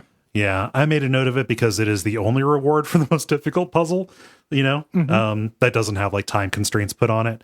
But it's about this owner of a ship that was worn and old. And because it had held up before, he had convinced himself that he could send it out again. But if it sinks, is he responsible for the deaths? And the conclusion that this excerpt reaches is that yes, is that he based his conclusion on him stifling his own doubts about it, as opposed to directly inspecting it, right? So yes. You only made that decision because you quieted something. It's almost reached by negative inference as opposed to what's actually there. And this is empirical. Yeah. Things are better. Yeah. The next area I actually went to before I went to the castle or the Tetrises was the shady trees. This is good. This is cool. The whole idea here is you can't, this is basically like step on a crack, you break your mother's back of witness puzzles. You can't cross over shadows when they hit the puzzle. Yes. So you have to trace around these branches, trying to figure out, but there are grates that will also complicate things. Yeah, they'll cast a shadow. And the grates don't bother you. It's like astral projection and Shadowrun. Like you can't go through living matter, but you can go through inanimate matter. Hey Gary, that was a good analogy. Thank you. Yeah. Hey, I got Shadowrun on the brain. Can I tell you real quick? You roasted me like a couple episodes where I was like, I was thinking about the Ninja Turtles Christmas special, and you're like, that could be any day. Yeah. Shortly after that, I had a dream. Okay. I know Explain Dreams is great content. But in the dream, one of my friends overheard me, or I overheard one of my friends talking shit about me. And the thing they were talking shit about me was that every time we hang out, I talk about the Ninja Turtles having sex and then gaslight him into believing that I didn't. He's just like, I can't believe he's constantly talking about the Ninja Turtles fucking. And then when we ask him about it, he said he didn't do it. It's like, very plausible. Yeah. And just weird fucking dream, man. Yeah. And then it turned into like a boring dream where I was trying to like write him a letter to tell him off for talking shit about me, but I couldn't, like the words weren't coming out right. Yeah. It just got turned to a dream eventually. Right. But initially that was what he was mad about. And I was like, oh, this makes me so mad. You're talking shit about my Ninja Turtle sex gaslighting. Go to hell, Greg. That is extremely funny. Yes, it was good. And I almost guarantee it was put in my subconscious by you making fun of me for that Turtles thing. So, well, I'm sorry that I caused Dream you distress. No, it was good distress. Yeah, you deserved it. Talk about the Turtles and Shadowrun as much as you want, bud. Yeah, no, I think it's not like you could stop me if if Trust something me, I've happened on tried. the podcast network. Yeah, podcast network broke up. Like the Turtle Run podcast will be a go. If I ever stop doing all this, Yeah. every other episode, Yeah. we go between the Ninja Turtles and Shadowrun, and that's it. Oh my gosh. And never the two shall meet. It seems like you were working towards synthesis. No, you are not. Never. 6 straight years, and Ninja Turtle 1 has not shown up on a Shadowrun. What does Dunkelzahn think of the Ninja Turtles? We'll never know. Yep. Not on this podcast. And that's the promise we make. Oh, but yeah, you're supposed to discern that only the shadows that the trees and leaves cast matter, not the kind of trellis and grating that is put up there. There's another section of puzzles where it's the opposite, where you actually have to follow the shadows that are cast across. This time as well. What ends up complicating a lot of these is that the shadows are not cast directly on the panels. Like there's one that's like where the panel has been moved, so you have to translate the shadow. And then there are areas where the shadow is interrupted by different surfaces, so you have to like kind of like make a note of where they would join there and kind of make a guess about how many blocks up and down you move between each little turn. Yeah. We start ending up with broken branches. In this next little group where, if a branch is broken, that's a dead end. But if we get to a perspective where they join up, that will become a path. Yeah. And we do these to open up the laser emitter. The right side of this panel, when we get here, has you kind of following this light, and the left has you following the shadows. Yeah. So there's ones where you have to avoid, the shadows, and ones where you have to revel in it. Yes. And only when the two come together can you get the synthesis. When what's his name? Johnny Sunglasses from SNES. What's his name? Jake. Yeah. When Jake Armitage. Yeah. When Jake meets Donatello, then the laser powers up. Finally. Lock and load, Donatello. I'm sure you've got some anti-ice measures for me. Yeah. Donatello make a hell of a decker. Oh yeah. Well, that's why I chose him. Yeah, no, that's there's legs here, man. I'm going to run a Shadowrun campaign pretty soon. Yeah. When we start getting back to in-person games, and if I make it a stealth Ninja Turtles thing, this episode will be to blame for it. Yeah. Well, it's a test to see who in your game group listens. Yeah. Which the answer is none. Yeah. I don't expect them the to. The answer, I'm pretty sure, is 0. Maybe Brayton, maybe Nick, but these shows are fucking long. Yeah. The next area we go to is something that I like the concept of, but it felt slightly more one note to me than the shadow one. Yeah. In a way, the monastery, which is about solving puzzles with like these lattice panels or kind of stencils facing them. Yeah. So again, it's the same bit. Like you're finding different perspectives to see the pathway through it. Yeah. A little bit more complicated. There's a really tricky one where there's this like little thing in the middle, this little plinth that you use to open and shut different shutters agonizingly slowly. And you have to do one of the puzzles by starting it and then closing starting the animation, starting the puzzle, and it completes only for a second when the shutter is partway down. Yeah. Yeah. So you have to make it in transit. Complicating the matter is that one side is like has the stencil that will be the direct kind of panel solution. The other the patterns that are there have no panels behind them and end up being environmental puzzles that you do. Like there is a story that is being told through Triptych about like reaching for forbidden fruit. It's kind of like a Garden of Eden kind of thing. And the either the fruit or the sun ends up being the starting point, drawing a line to the hand of the person reaching out. Yeah. So kind of cool and like a nice little environment. But I again, it felt a little one-notey. Yeah. Yeah. To me. Brief. Very brief. Yeah. Yeah, it is. It's also small, which is good. It doesn't open up into a big flooded shit basement or anything. Right. Like, yeah. It does not overstay its welcome. And the central tree puzzle that you do, where you have to draw lines around the branches where the leaves grow.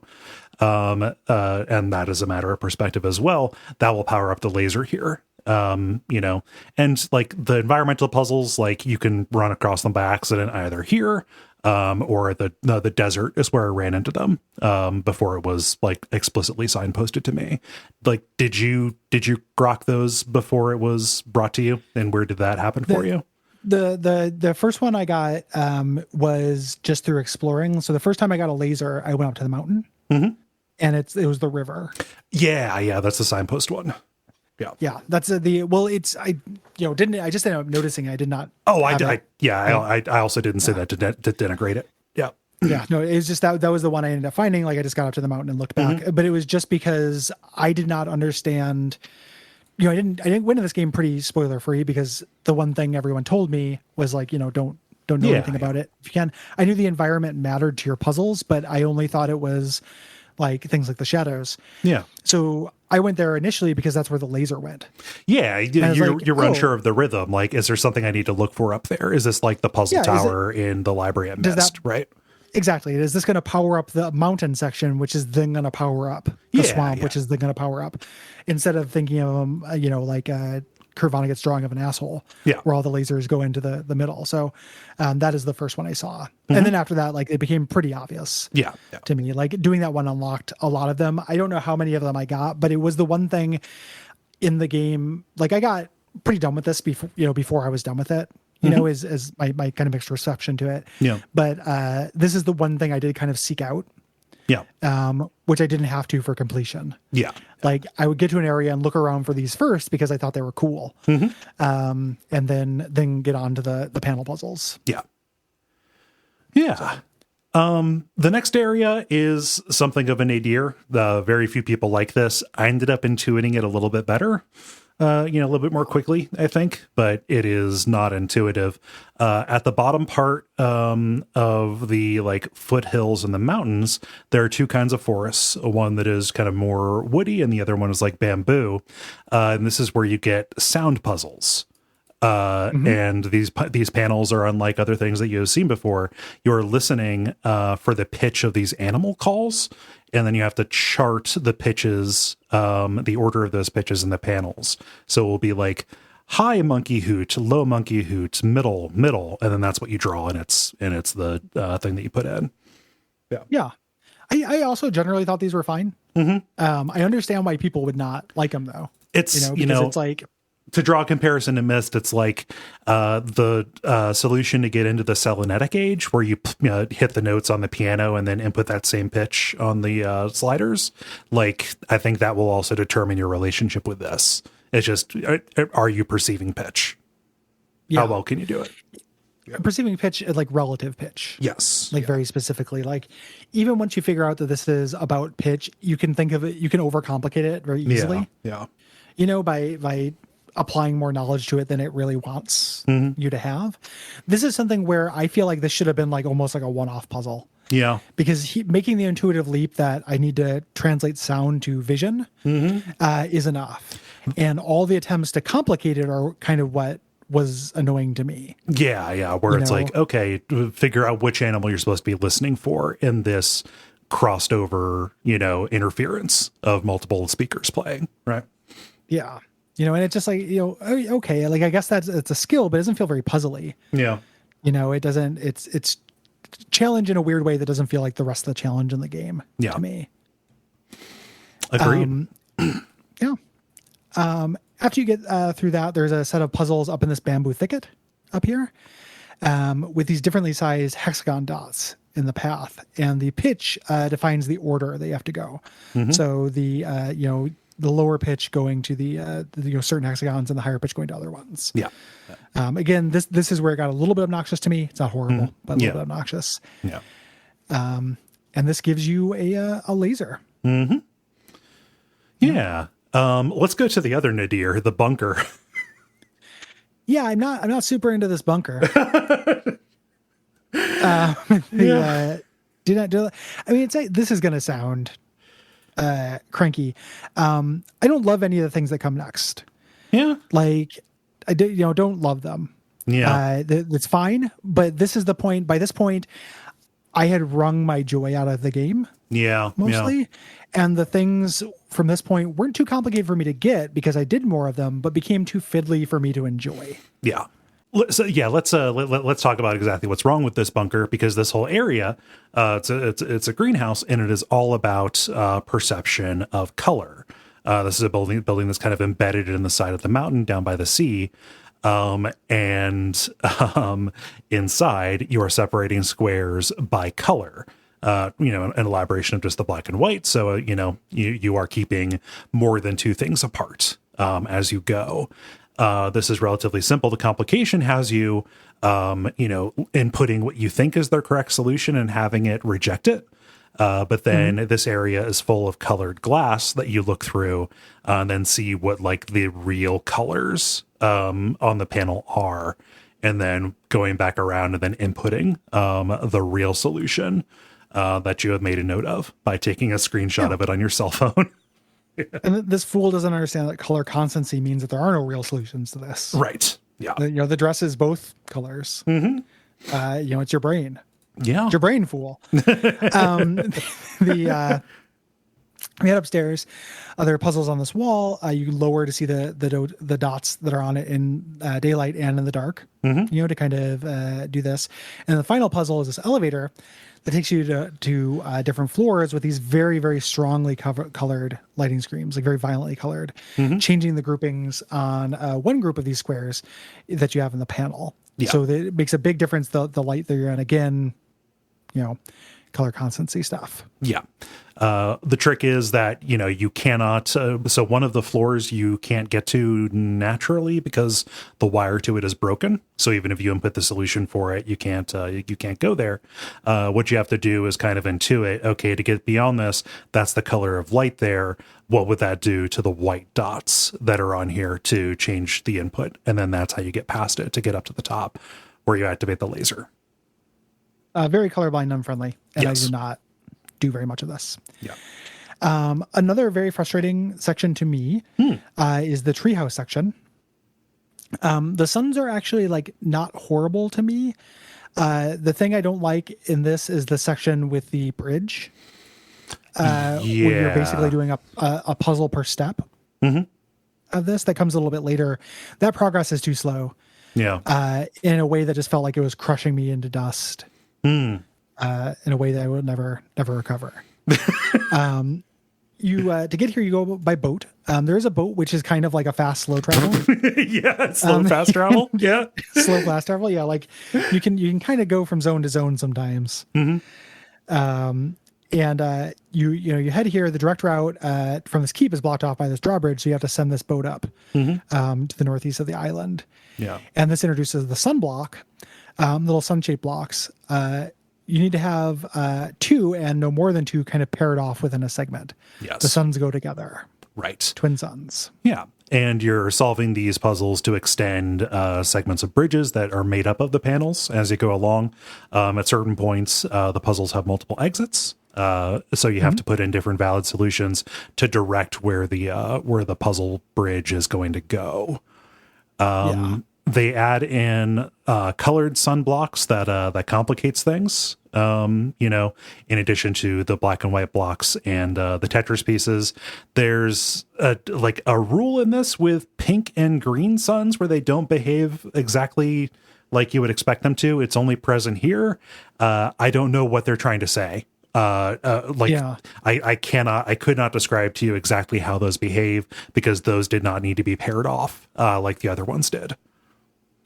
Yeah, it's one of those. I also didn't get that far in these. Like a lot of these, I did 7 lasers. Like I did not do more than 7 lasers. Yeah. I dipped my toe in all of these things though. Yeah. But a bunch of them, I got to the point where I was like, I don't know what you're trying to do, and I'm irritated. Yes.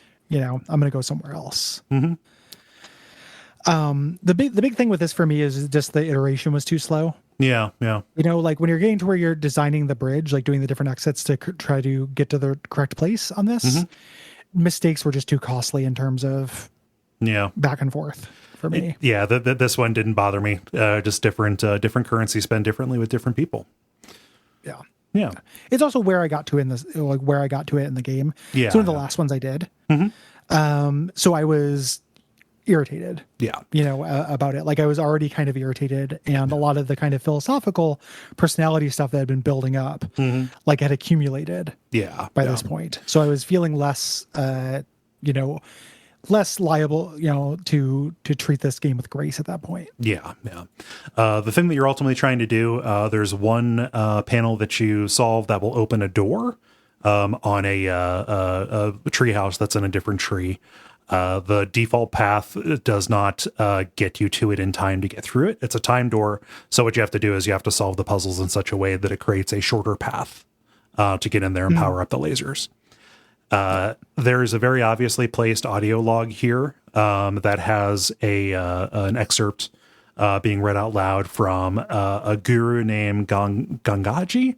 I think that's how you pronounce that. I apologize. That I actually very much disagree with. It's talking about what is the correct choice when you are evaluating things. That you must choose silence because though you may think that the positive one is to choose love, by choosing love, you are inherently dividing, things that you love and things that you do not, and you shut out the possibility of ideas, which to me just sounds like a justification to keep a distance from everything around you.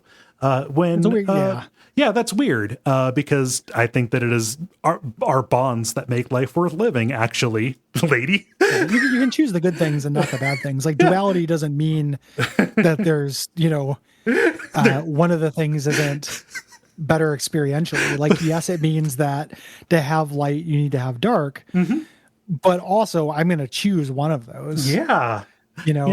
I need all these people to be more aware of their fucking mortality. Like, you're gonna die and look back on this shit and be like, "What was I doing?" Yeah, like you get one trip, man. Yeah, Gangaji. There was the one audio log that feels better. There is the one audio log that said there is no difference between good things and bad things. You idiot! You absolute moron. God, girl's the witness is a great idea. Yeah. Oh man, but yeah, this guru is one of the short films you can watch as well. I did not unlock it, but I looked at it on YouTube. Yeah, and scrubbed through it because it's wordy and obnoxious and long. Yeah. The query is really difficult, and you can access. This is the first area I think that is like super varsity, but you can locate it really early on. Yeah. So it seems, semiotically, it seems like something you're supposed to do sooner, even though you're not supposed to. Yeah. And this is this puzzle mark. We talked about this earlier. I have a really hard time with this one. My brain did not work with this. Yeah. So this is like an antibody. I've seen it called the annihilation mark in certain places, as in it annuls a rule. What happens is if it is cordoned off with certain symbols, one of these will cancel out one of the rules, so you don't have to satisfy it in order to proceed. The way that this is communicated is you will input it and it will give you the buzz of like a wrong answer, but then it will light up and say, okay, yes, this is taken away. And then it will power up the next panel for it. Yeah. I think that's probably why this was so hard for me to grok, is because it's the messaging in terms of like what success and what or failure gets kind of confused in this section, I just ended up finding this very difficult. I didn't get very far in this section because I realized I didn't have to. This is also next, there's a sawmill near here as well. This minus mark, this little Chevy logo or whatever, or Mercedes logo, is also combined with all kinds of different mechanics from the island. Yeah. Since it's the minus mark, it has to have everything else. So you're kind of meant to go here after you've, this is impossible if you don't know what suns do. Yeah. Before you try to subtract them. Like the gate that takes you in here most directly, if you don't go in through the path that opens up after the shady forest, actually has a Tetris piece, and I think a sun on it as well. So like it's directly communicating to you, like, hey, maybe come back here once you know what these symbols are. But there are indirect ways to get into this that will have you in a world of hurt. Yeah. Yes. You do not want to do. Yeah. Once you do this, you get another laser here. We can also head to the town here. Yeah, so this is the kind of like final, you have a notes as the final exam before the final exam. Yeah. That's a good way to put it. Like this is your practice test or whatever. Yeah. This is one that you absolutely can just like blunder into. It's a very obvious place that you're probably going to, I went here pretty early on because it is wide open and it looks like there's going to be civilization here. Yeah. So you could sell all your extra Tetris pieces. Kinda like as a person who plays video games, towns are where things happen. Like you're going to be attracted to them.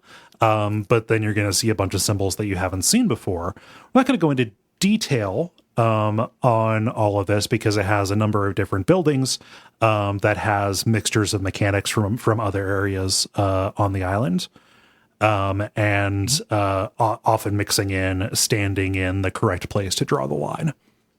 Yeah. Lots of statues and stuff here too. Yes. And it's interesting to contrast this. We talk about what this game feels like it's missing compared to say like a Myst or an Outer Wilds. In Outer Wilds, the highlight of that game were sections of civilization or the cities, because you were learning, again, as you mentioned this in the generalities, like really good point. That's where culture happens. Not so here. So being drawn to the town makes sense because culture is interesting. This picture is easy. It's got people in it, doesn't it? You fucking idiot. I'm James Burke. You're a fucking moron because you like art.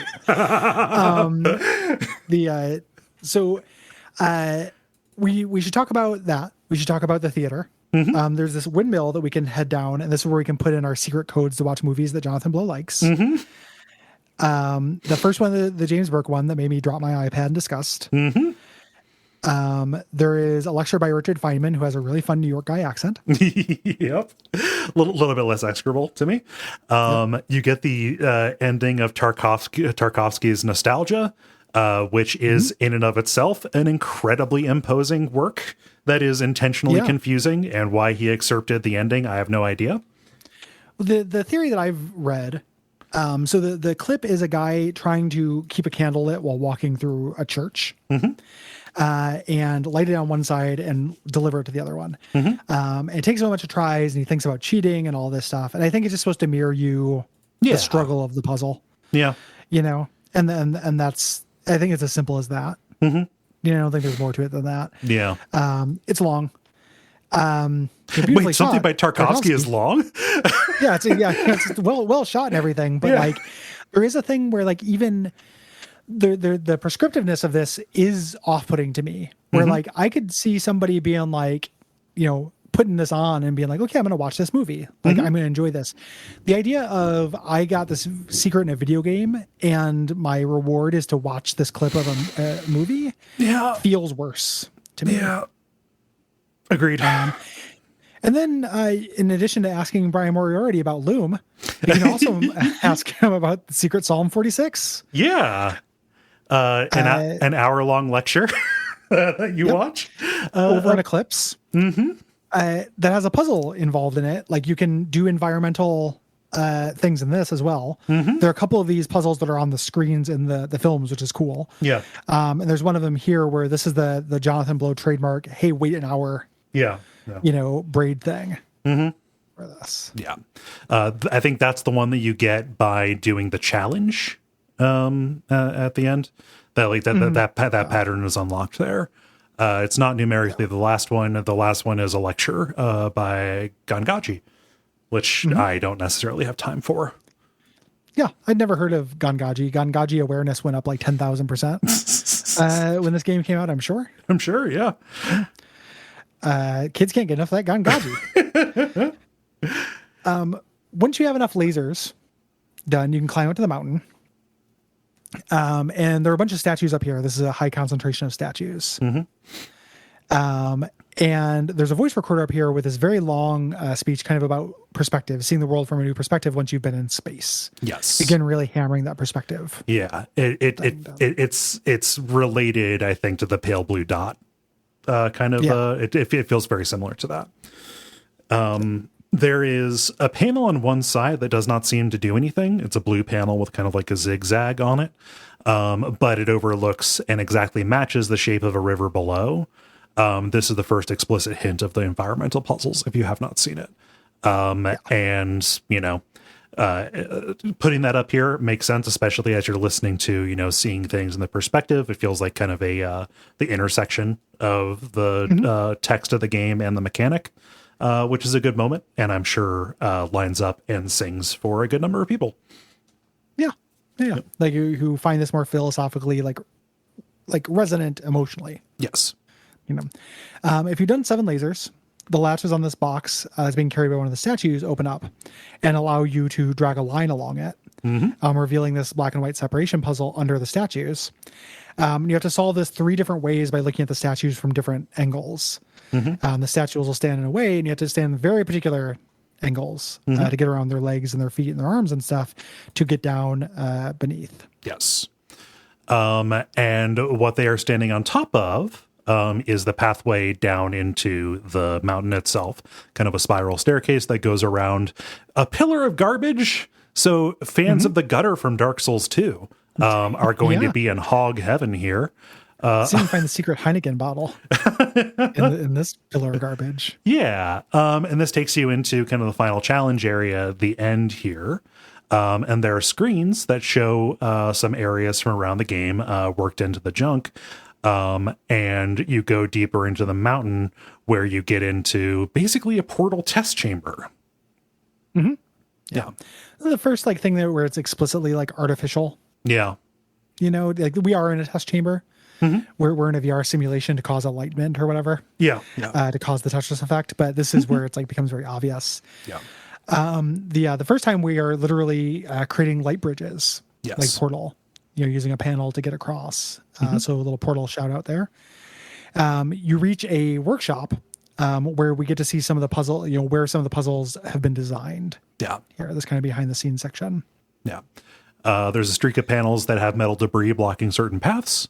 So you have to stand in the correct place in order to solve them. There's also an audio log in the central pillar of junk with some writing by B.F. Skinner talking about how the nature of someone who is being controlled exerts control over the person attempting to control them. Very obviously talking about puzzle design. Yeah. Yep. There are green panels on the right wall that have these kind of blacked out grid or blind patterns like window blinds overlaid. So you're kind of confused where the dots and the blocks are. Yeah. This is where the main gimmick of this zone is the puzzles aren't obeying the rules. The screens are not obeying the rules. Right. Here, because the ones on the left, the screens are malfunctioning. They either wrap around or they have bad vertical horizontal hold. One of them rotates, and the speed in which it does depends on where you're drawing the line. Making me motion sick. Yeah, sure. Yeah. I'm generally okay with these ones that are just messing with the format. Yeah. That. Again, they remind me of that conceptual spatial conception thinking, what would this shape be like if it was turned 90 degrees? Yeah. Things like that. I have an okay brain for that kind of thing. So yeah, those are fun for me. Yeah. The middle section is more concerned with the light bridges. You draw one path from one side of it and one path from the other. You have to go back and forth, drawing valid lines that will let you bridge in between, while also getting at and solving puzzles in the middle to open doors. But you have to snake the paths around each other through a couple of iterations to get to every place where you need to go. And to open the stairs to these bridges, you have to solve a group of puzzles where the colors keep cycling. There's another where you have to continually shift the solution so it satisfies every puzzle that came before it. That's cool. It's one of my I like favorite puzzles in the game. Yeah, it's really good. I really like that one. That's really cool. Really, really cool idea. Yeah. And anytime the game played in that space, I liked it. This puzzle has to work for multiple boards. Yes. Or the solution. I think that's cool. Yeah. The ground floor has you doing some simple Tetris puzzle and cancellation, Tetris piece and cancellation puzzles. And this is cool. There are 4 of them that are kind of laid around. And when you go look at them from a distance, you realize that the solutions that you put in are kind of like the little Tetris blocks on the grids themselves. And then you can draw a line in the spaces between those, and you have to use those as clues about the, Tetris piece that would be there. Yeah. When you do this, you unlock this chamber that has a statue of a man kind of sitting on the ground on the floor, drawing a puzzle on a panel. This is your final, this will unlock the secret mode if you do this guy's panel. Yep. But we're not going to do that here. We're going to talk about it in a minute, but yeah, boy, we ain't going to do it. No, I mean, and I ain't going to do it because the puzzles that you have to do here to get into the final chamber are a bit of a tell of what you would do in that, because there are two doors, two relatively simple pieces that makes two simple puzzles that makes Tetris and the Suns, and then colored dots and hexagons. Easy stuff, piece of cake. However, they are timed and randomized. Yes. I do not like being timed for stuff in video games in a general sense. Yeah. I've talked about that a lot. Yeah. In this, like, that's what the entire like Kaizo mode of this is about. And that just sounds very hellish to me. It doesn't engage my feel good or smart boy centers to do something quickly. Mm-hmm. You know, I get the same dopamine squirt and epiphany when just figuring something out, regardless of the pace. Yeah. And as I get older, I do, you know, as somebody who's like a get to the chorus type of dude, I also tend to do things at my own pace a lot more. Mm-hmm. Like all of my activities are slower paced. You know, I'll watch a movie in like 4 parts. Yeah. You know, like go for a walk in the middle of a movie, shit like that. So like, this is so antithetical to what I want to do. Yeah. You know, in life and in video games. It's the first time that they've demanded this of you. And there were just so many times where like, you know, the speed of the input actually felt like it was a limiting factor for me. And like, I know this one, this like the randomizer gave me an easy one here. I'm going to draw it. And then the shutter closes and then it opens up on a new one. This felt more like it was waiting for it to throw me an easy puzzle than it was like asking me to solve a puzzle within a certain amount of time. Yeah. Yep. It's bunk. When you do it, you end up in the sea cave looking out on the ocean with these pillars that have puzzles wrapped around them. So it's, you know, changing that and putting it around a different shape. These are not very hard, but they are, you know, kind of breaking the format a little bit. Mm-hmm. When you do these, it raises this elevator. And we go in the great glass Wonka Vader here. Goes sideways and diagonals and Mm-hmm.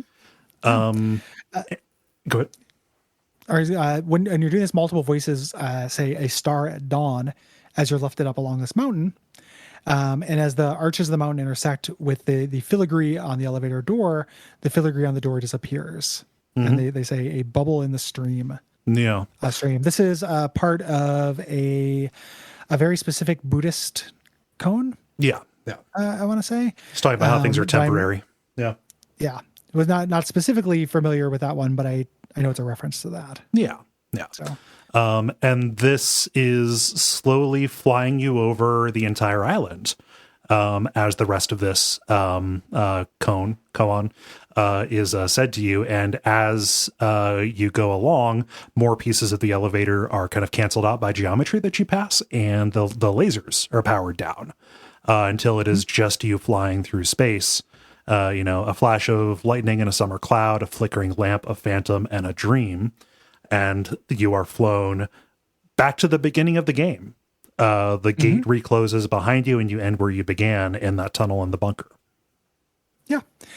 Which, if you didn't, you know, the idea here, very similar to Myst, like one of the big direct inspirations of Myst is that you can get the trending of this, you know, very, very, or like you do that right at the beginning. Mm-hmm. Of the game. If you don't figure that out, if you're just like, well, fuck, and then turn this off and went away. Yep. What a slap in the dick. Yeah. Like I it's relying on a lot to say like, oh, the player's just going to start a new game. Yeah. Like I can imagine a really intense feeling like, oh, I didn't do all the puzzles, so I got the shit ending. Yeah. That's it for me. Mm-hmm. You know? But what you're supposed to do is start the new game after the puzzles reset. And now we can draw this environmental line on that first gate, that laser grid gate, using the sun. Yes. As a dot, which creates like a portal to a zone. Yeah. Creates a door that you walk into. It takes you to this illogical space, like a resort that is weaving in and out of the mountain. And the audio logs here have credits for the game, naming off the team and stuff like that. Mm-hmm. It kind of looks like a fancy hotel, or like the Blade Runner 2049 hotel where Harrison Ford is hanging out. Mm-hmm. Parts of it. And when you get to the end of this, you go through this kind of like, you know, just void zone with these light bridges. And then we get the GoPro zone. We get Jonathan Blow, you know, my life is Jonathan Blow with a GoPro. Mm-hmm. Game. Yeah. You know? And we get the kind of concept of this. Like, you wake up in a table, you're in obviously the development studio where they made this, but you're pulling off all of this like medical stuff. Like, you're pulling off the old fisherman sticky pads and like the different, VR helmet and needles and stuff. You're definitely yanking a catheter out because there's a big bottle. There's a big jug of piss there. He really wants you to feel that jug of piss. And like, you've been here forever, your legs have atrophied. Yeah. You fall when you try to walk around. And the point of this is you've got the Tetris effect now. Yes. Like, you see these patterns everywhere, the same way that if you play this game and get really invested in it, you're going to see them everywhere. Yeah. On real life. And the same way that Jonathan Blow did as he started messing with this idea. Yes. So he's going around like trying to tap on circles and trace on lines, like unable, like he only gets sustenance because he finds a box of cookies that look like circles. When he takes a bite out of it, he sees that it's now a crescent, so he throws it away. And then should have bit little sides into it until it was a sun, and they could eat two. Yeah. You know, I have 2 of them in my tummy and 2 of them outside of my tummy. I'm the line. That's good. And then it ends with him stepping out into what it looks like a very nice courtyard, very pleasant office, nice courtyard. And then laying down and looking up at the sky. Very San Francisco. Yeah. Like I just immediately was like, oh, this is San Francisco. Yeah, this is Marin. Yeah. Yeah.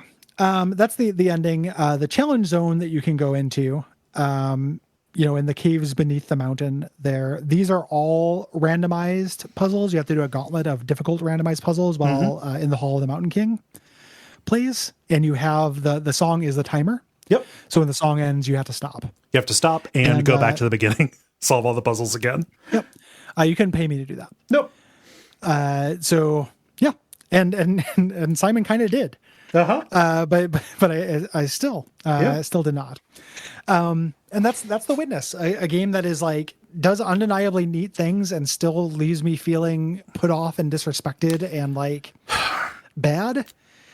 It's such a weird fucking experience. Like, I'm really glad that we did it. And I think this is a cool episode of the show. If someone is like, hey, did you like The Witness? I don't fucking know. I don't know. Like, there are parts of it that I think are really cool, but like, one of the things that I think is part of my kind of approach to like criticism is I don't like taking things piecemeal. Like, I like interesting failures, but the failures still count. Yeah. Like, I'm not going to be the person who's like, I do 100% think you should play Dark Corners of the Earth, but I'm not going to say, hey, the shooting and that's good. Right. No, like, evaluate the thing as it is. Look at the whole thing. And like, those epiphany moments, pretty cool. Yeah. Really, really neat. Can't take that away from me. I value them. It was a cool moment. Learning the vocabulary. Neat. Yeah. Neat. Learning those rules. Really cool. Just a lot of this that just felt fucking greasy though. Like, kind of sweaty and grimy and like condescending during a lot of it, and tedious like during parts of it, and just really off-putting. Yeah. And, I think that there's something about reach exceeding grasp here too, where in the final analysis, as you look at the philosophy that is being put out here, and even like within the fiction of the game, this is obviously something that in the fiction, it's an experience created to, put somebody into a contemplative mode to achieve some kind of enlightenment, right? That like that's what in the world of the game the witness is supposed to be, and therefore the witness, the game itself, is also supposed to be this. I don't feel like I reached enlightenment through this. I feel like it's trying to sell me that is what this is about, when it actually is about solving line puzzles and seeing the world in a slightly different way. I don't know that it has tapped into the basic human truth in whole or in part that the sales material contained within it is telling me it is. I mean, it's kind of a flavor of the kid coming out of the mattress fort saying it smells in there, and Jonathan Blow saying no, it doesn't. No, that was a certain kind of experience for you. You learned about the nature of trying and the nature of perception and like what it is to know. No, I didn't. No, it actually wasn't that deep. It was neat. I don't know. Yeah. It's the coolest thing about it to me was gamifying, inducing the Tetris effect. Yes. I think is a really cool idea that does not say very much philosophically. I just think it's cool. Yeah. But I just had this, and it's not that it's a weird thing because when you evaluate someone's success at getting a thing across, it's not like I don't think there is supporting evidence towards that theme in the game. I do think that is what he was going for. I think that I could tell that's what he was going for. It just ended up like a good way to put this for me was it was way, way, way, way, way less than the sum of its parts. Yeah. Yeah. Like, those individual bits that were like very, very cool, that were the highs, did not cohere or get along with the parts of it that were just the middle, like the cornmeal in the middle of it, to where it ends up feeling like a cake that fell or something. Like, all the ingredients are there, but it didn't cohere. The chemistry was wrong. Yeah. I mean, I feel like it would be better served by not being as ambitious in scope as it is. Can something with a $6 million budget, can you consider that to be at the vanguard of, this kind of design that is talking about the ways that experience can change you? Because I think that there is a lot there that actually subtracts from it. And if it was edited down, it could actually make it could make that point and then leave me with it, as opposed to, having the challenge fuck side of it be at odds with the messages trying to get across. Well, because they're two different ideas. Yeah. That kind of like learning perception thing is enforced by the silent learning and the paying attention to your environment and stuff. It's not enforced by the Uzumaki. How many different ways can we iterate on this idea? Right. Let's make, we have this Tetris piece concept. Let's do every possible puzzle we can do with that concept. Yeah. Like that doesn't really play with your theme. That just feels a little bit like showing off. Yeah. And those two things are in conflict with each other. And like, as a person, I'm sure, Jonathan Blow is in discussion with himself, in conversation with himself about those two sides. In terms of an experience for me, those two things are not, I'm not him. I don't have his brain. And there's, even though the accessibility stuff aside, this game is like, this is for you if you have my brain. This almost feels like a journaling exercise. Good for you, buddy. Like, I bet you understand yourself more. Now, I don't understand myself more. I feel like I understand you more, and I don't want to. I don't feel good about that. Like, I'm not interested in that. Yeah. So it's a weird game for a game that is so slight and so simple. Like, the one thing I'll say is that it did engender like a depth and intensity of feeling that I wasn't expecting. Yeah. Just not the ones that I think that it intended to engender. Yeah. And, I think it is that success. I don't know. Yeah. Yeah. What is that? What does that mean? Who knows? It's been really fun Depends to talk. on how you look at it. It's been really fun to talk through it with you. No, this is I think this is a really good episode of the show. I think this is, this was really fun. And when I was playing it, that was one of the things I was getting the joy out of, was like, man, this is going to be fun to talk about. Yeah. And it didn't end up being, my fear was if this was total, like absolute, like cool cat food, like you absolutely adored it. And it was just going to be the whole thing of me being like, yeah, this felt really sterile and off-putting. And you saying, no, I thought it was really beautiful. And then that was going to be like 2.5 hours of that. Yeah. I was, dreading that. So it could have gone a different way. I'm glad that, we didn't land in entirely different universes of it. I'll save that for the comments when people yell at me and tell me I don't get it on Twitter. So I'll save that for the Slack fallout. At the very least, I hope that we have been sufficiently thoughtful to convince you that we've engaged with it on some level, if not on the exactly precisely intended level. Yeah, it wouldn't take it away from you if you had a different experience. Yeah. And I'm legitimately grateful to Simon, not just financially, obviously, because like part of that was how I paid rent, but also thankful to Simon for getting me to play it, because I do think it is interesting. Like, part of the cool upside of this job is it's not just playing games that I like. It's playing games I find I'm frustrated by, but in interesting ways. Yeah. Thanks everybody for listening. We appreciate you. If you would like to support an episode, I think we might be down to one slot because super friend of the show, Jack, sponsor an episode again soon. So I'm going to reach out to them. But we might be down just one more slot for this year. If you want to do that, like Simon or Jack, you can go to patreon.com/Duckfeed.tv. If that is too spicy of a meatball, you get cool bonus stuff at the $5 and $10 level. Pretty significant stuff, we think. Yeah. Whole new shows, bonus episodes, the complete premium episodes. Next week, we're talking about Super Mario 3D World. That is the premium episode where the public gets the first portion, but everybody else, but only the patrons are going to get the full body of it. Wow. Talk about an exercise in contrast between The Witness and Super Mario 3D World. Yeah, man. This month, like we could not have chosen more different games. Yeah. This month, which I think is cool. Like it's felt really good to have that kind of variety. It's worked out. Next month is similar too. Yeah. Even though there's probably a little Horizon Zero Dawn and Prey crossover, but yeah. Other than that, very different. Yeah. If you have thoughts about this month's games, so Hotline Miami, The Witness, or Super Mario 3D World, go to duckfeed.tv/contact and write in there if you have thoughts about multiple games. Please separate them. That does help us put together the dispatch episodes. Get those in by the 15th of June, if possible. Yeah. If you have things to say about next month's games, which are Horizon Zero Dawn, Heat Signature, The Stanley Parable, or 2016's Prey, hit us up by the 15th of July. Yes. We would appreciate that. You can also leave us ratings or reviews on Apple Podcast or Podcast Addict. You can also tell your friends. Yeah. If you got, if maybe not your one friend who is like, oh yeah, The Witness changed my life. But if you have a friend who is like, man, I couldn't get into that game. I can't really quite put my finger on what I didn't like about it. Maybe throw in this episode. Yeah. When we talk to people like at trade shows or, when that used to be a thing before the world ended, we say to people who are looking at it, like, pick a game that not necessarily a game that you love. If we have covered a game that you know somebody who, they're really familiar with it, send them that episode as an intro point, I think. Yeah.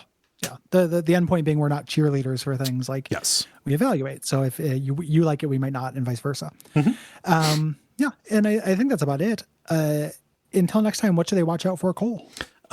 They should watch out for Gangachi. Don't tell me not to love things. Gotcha. Yeah. Gangachi, gotcha.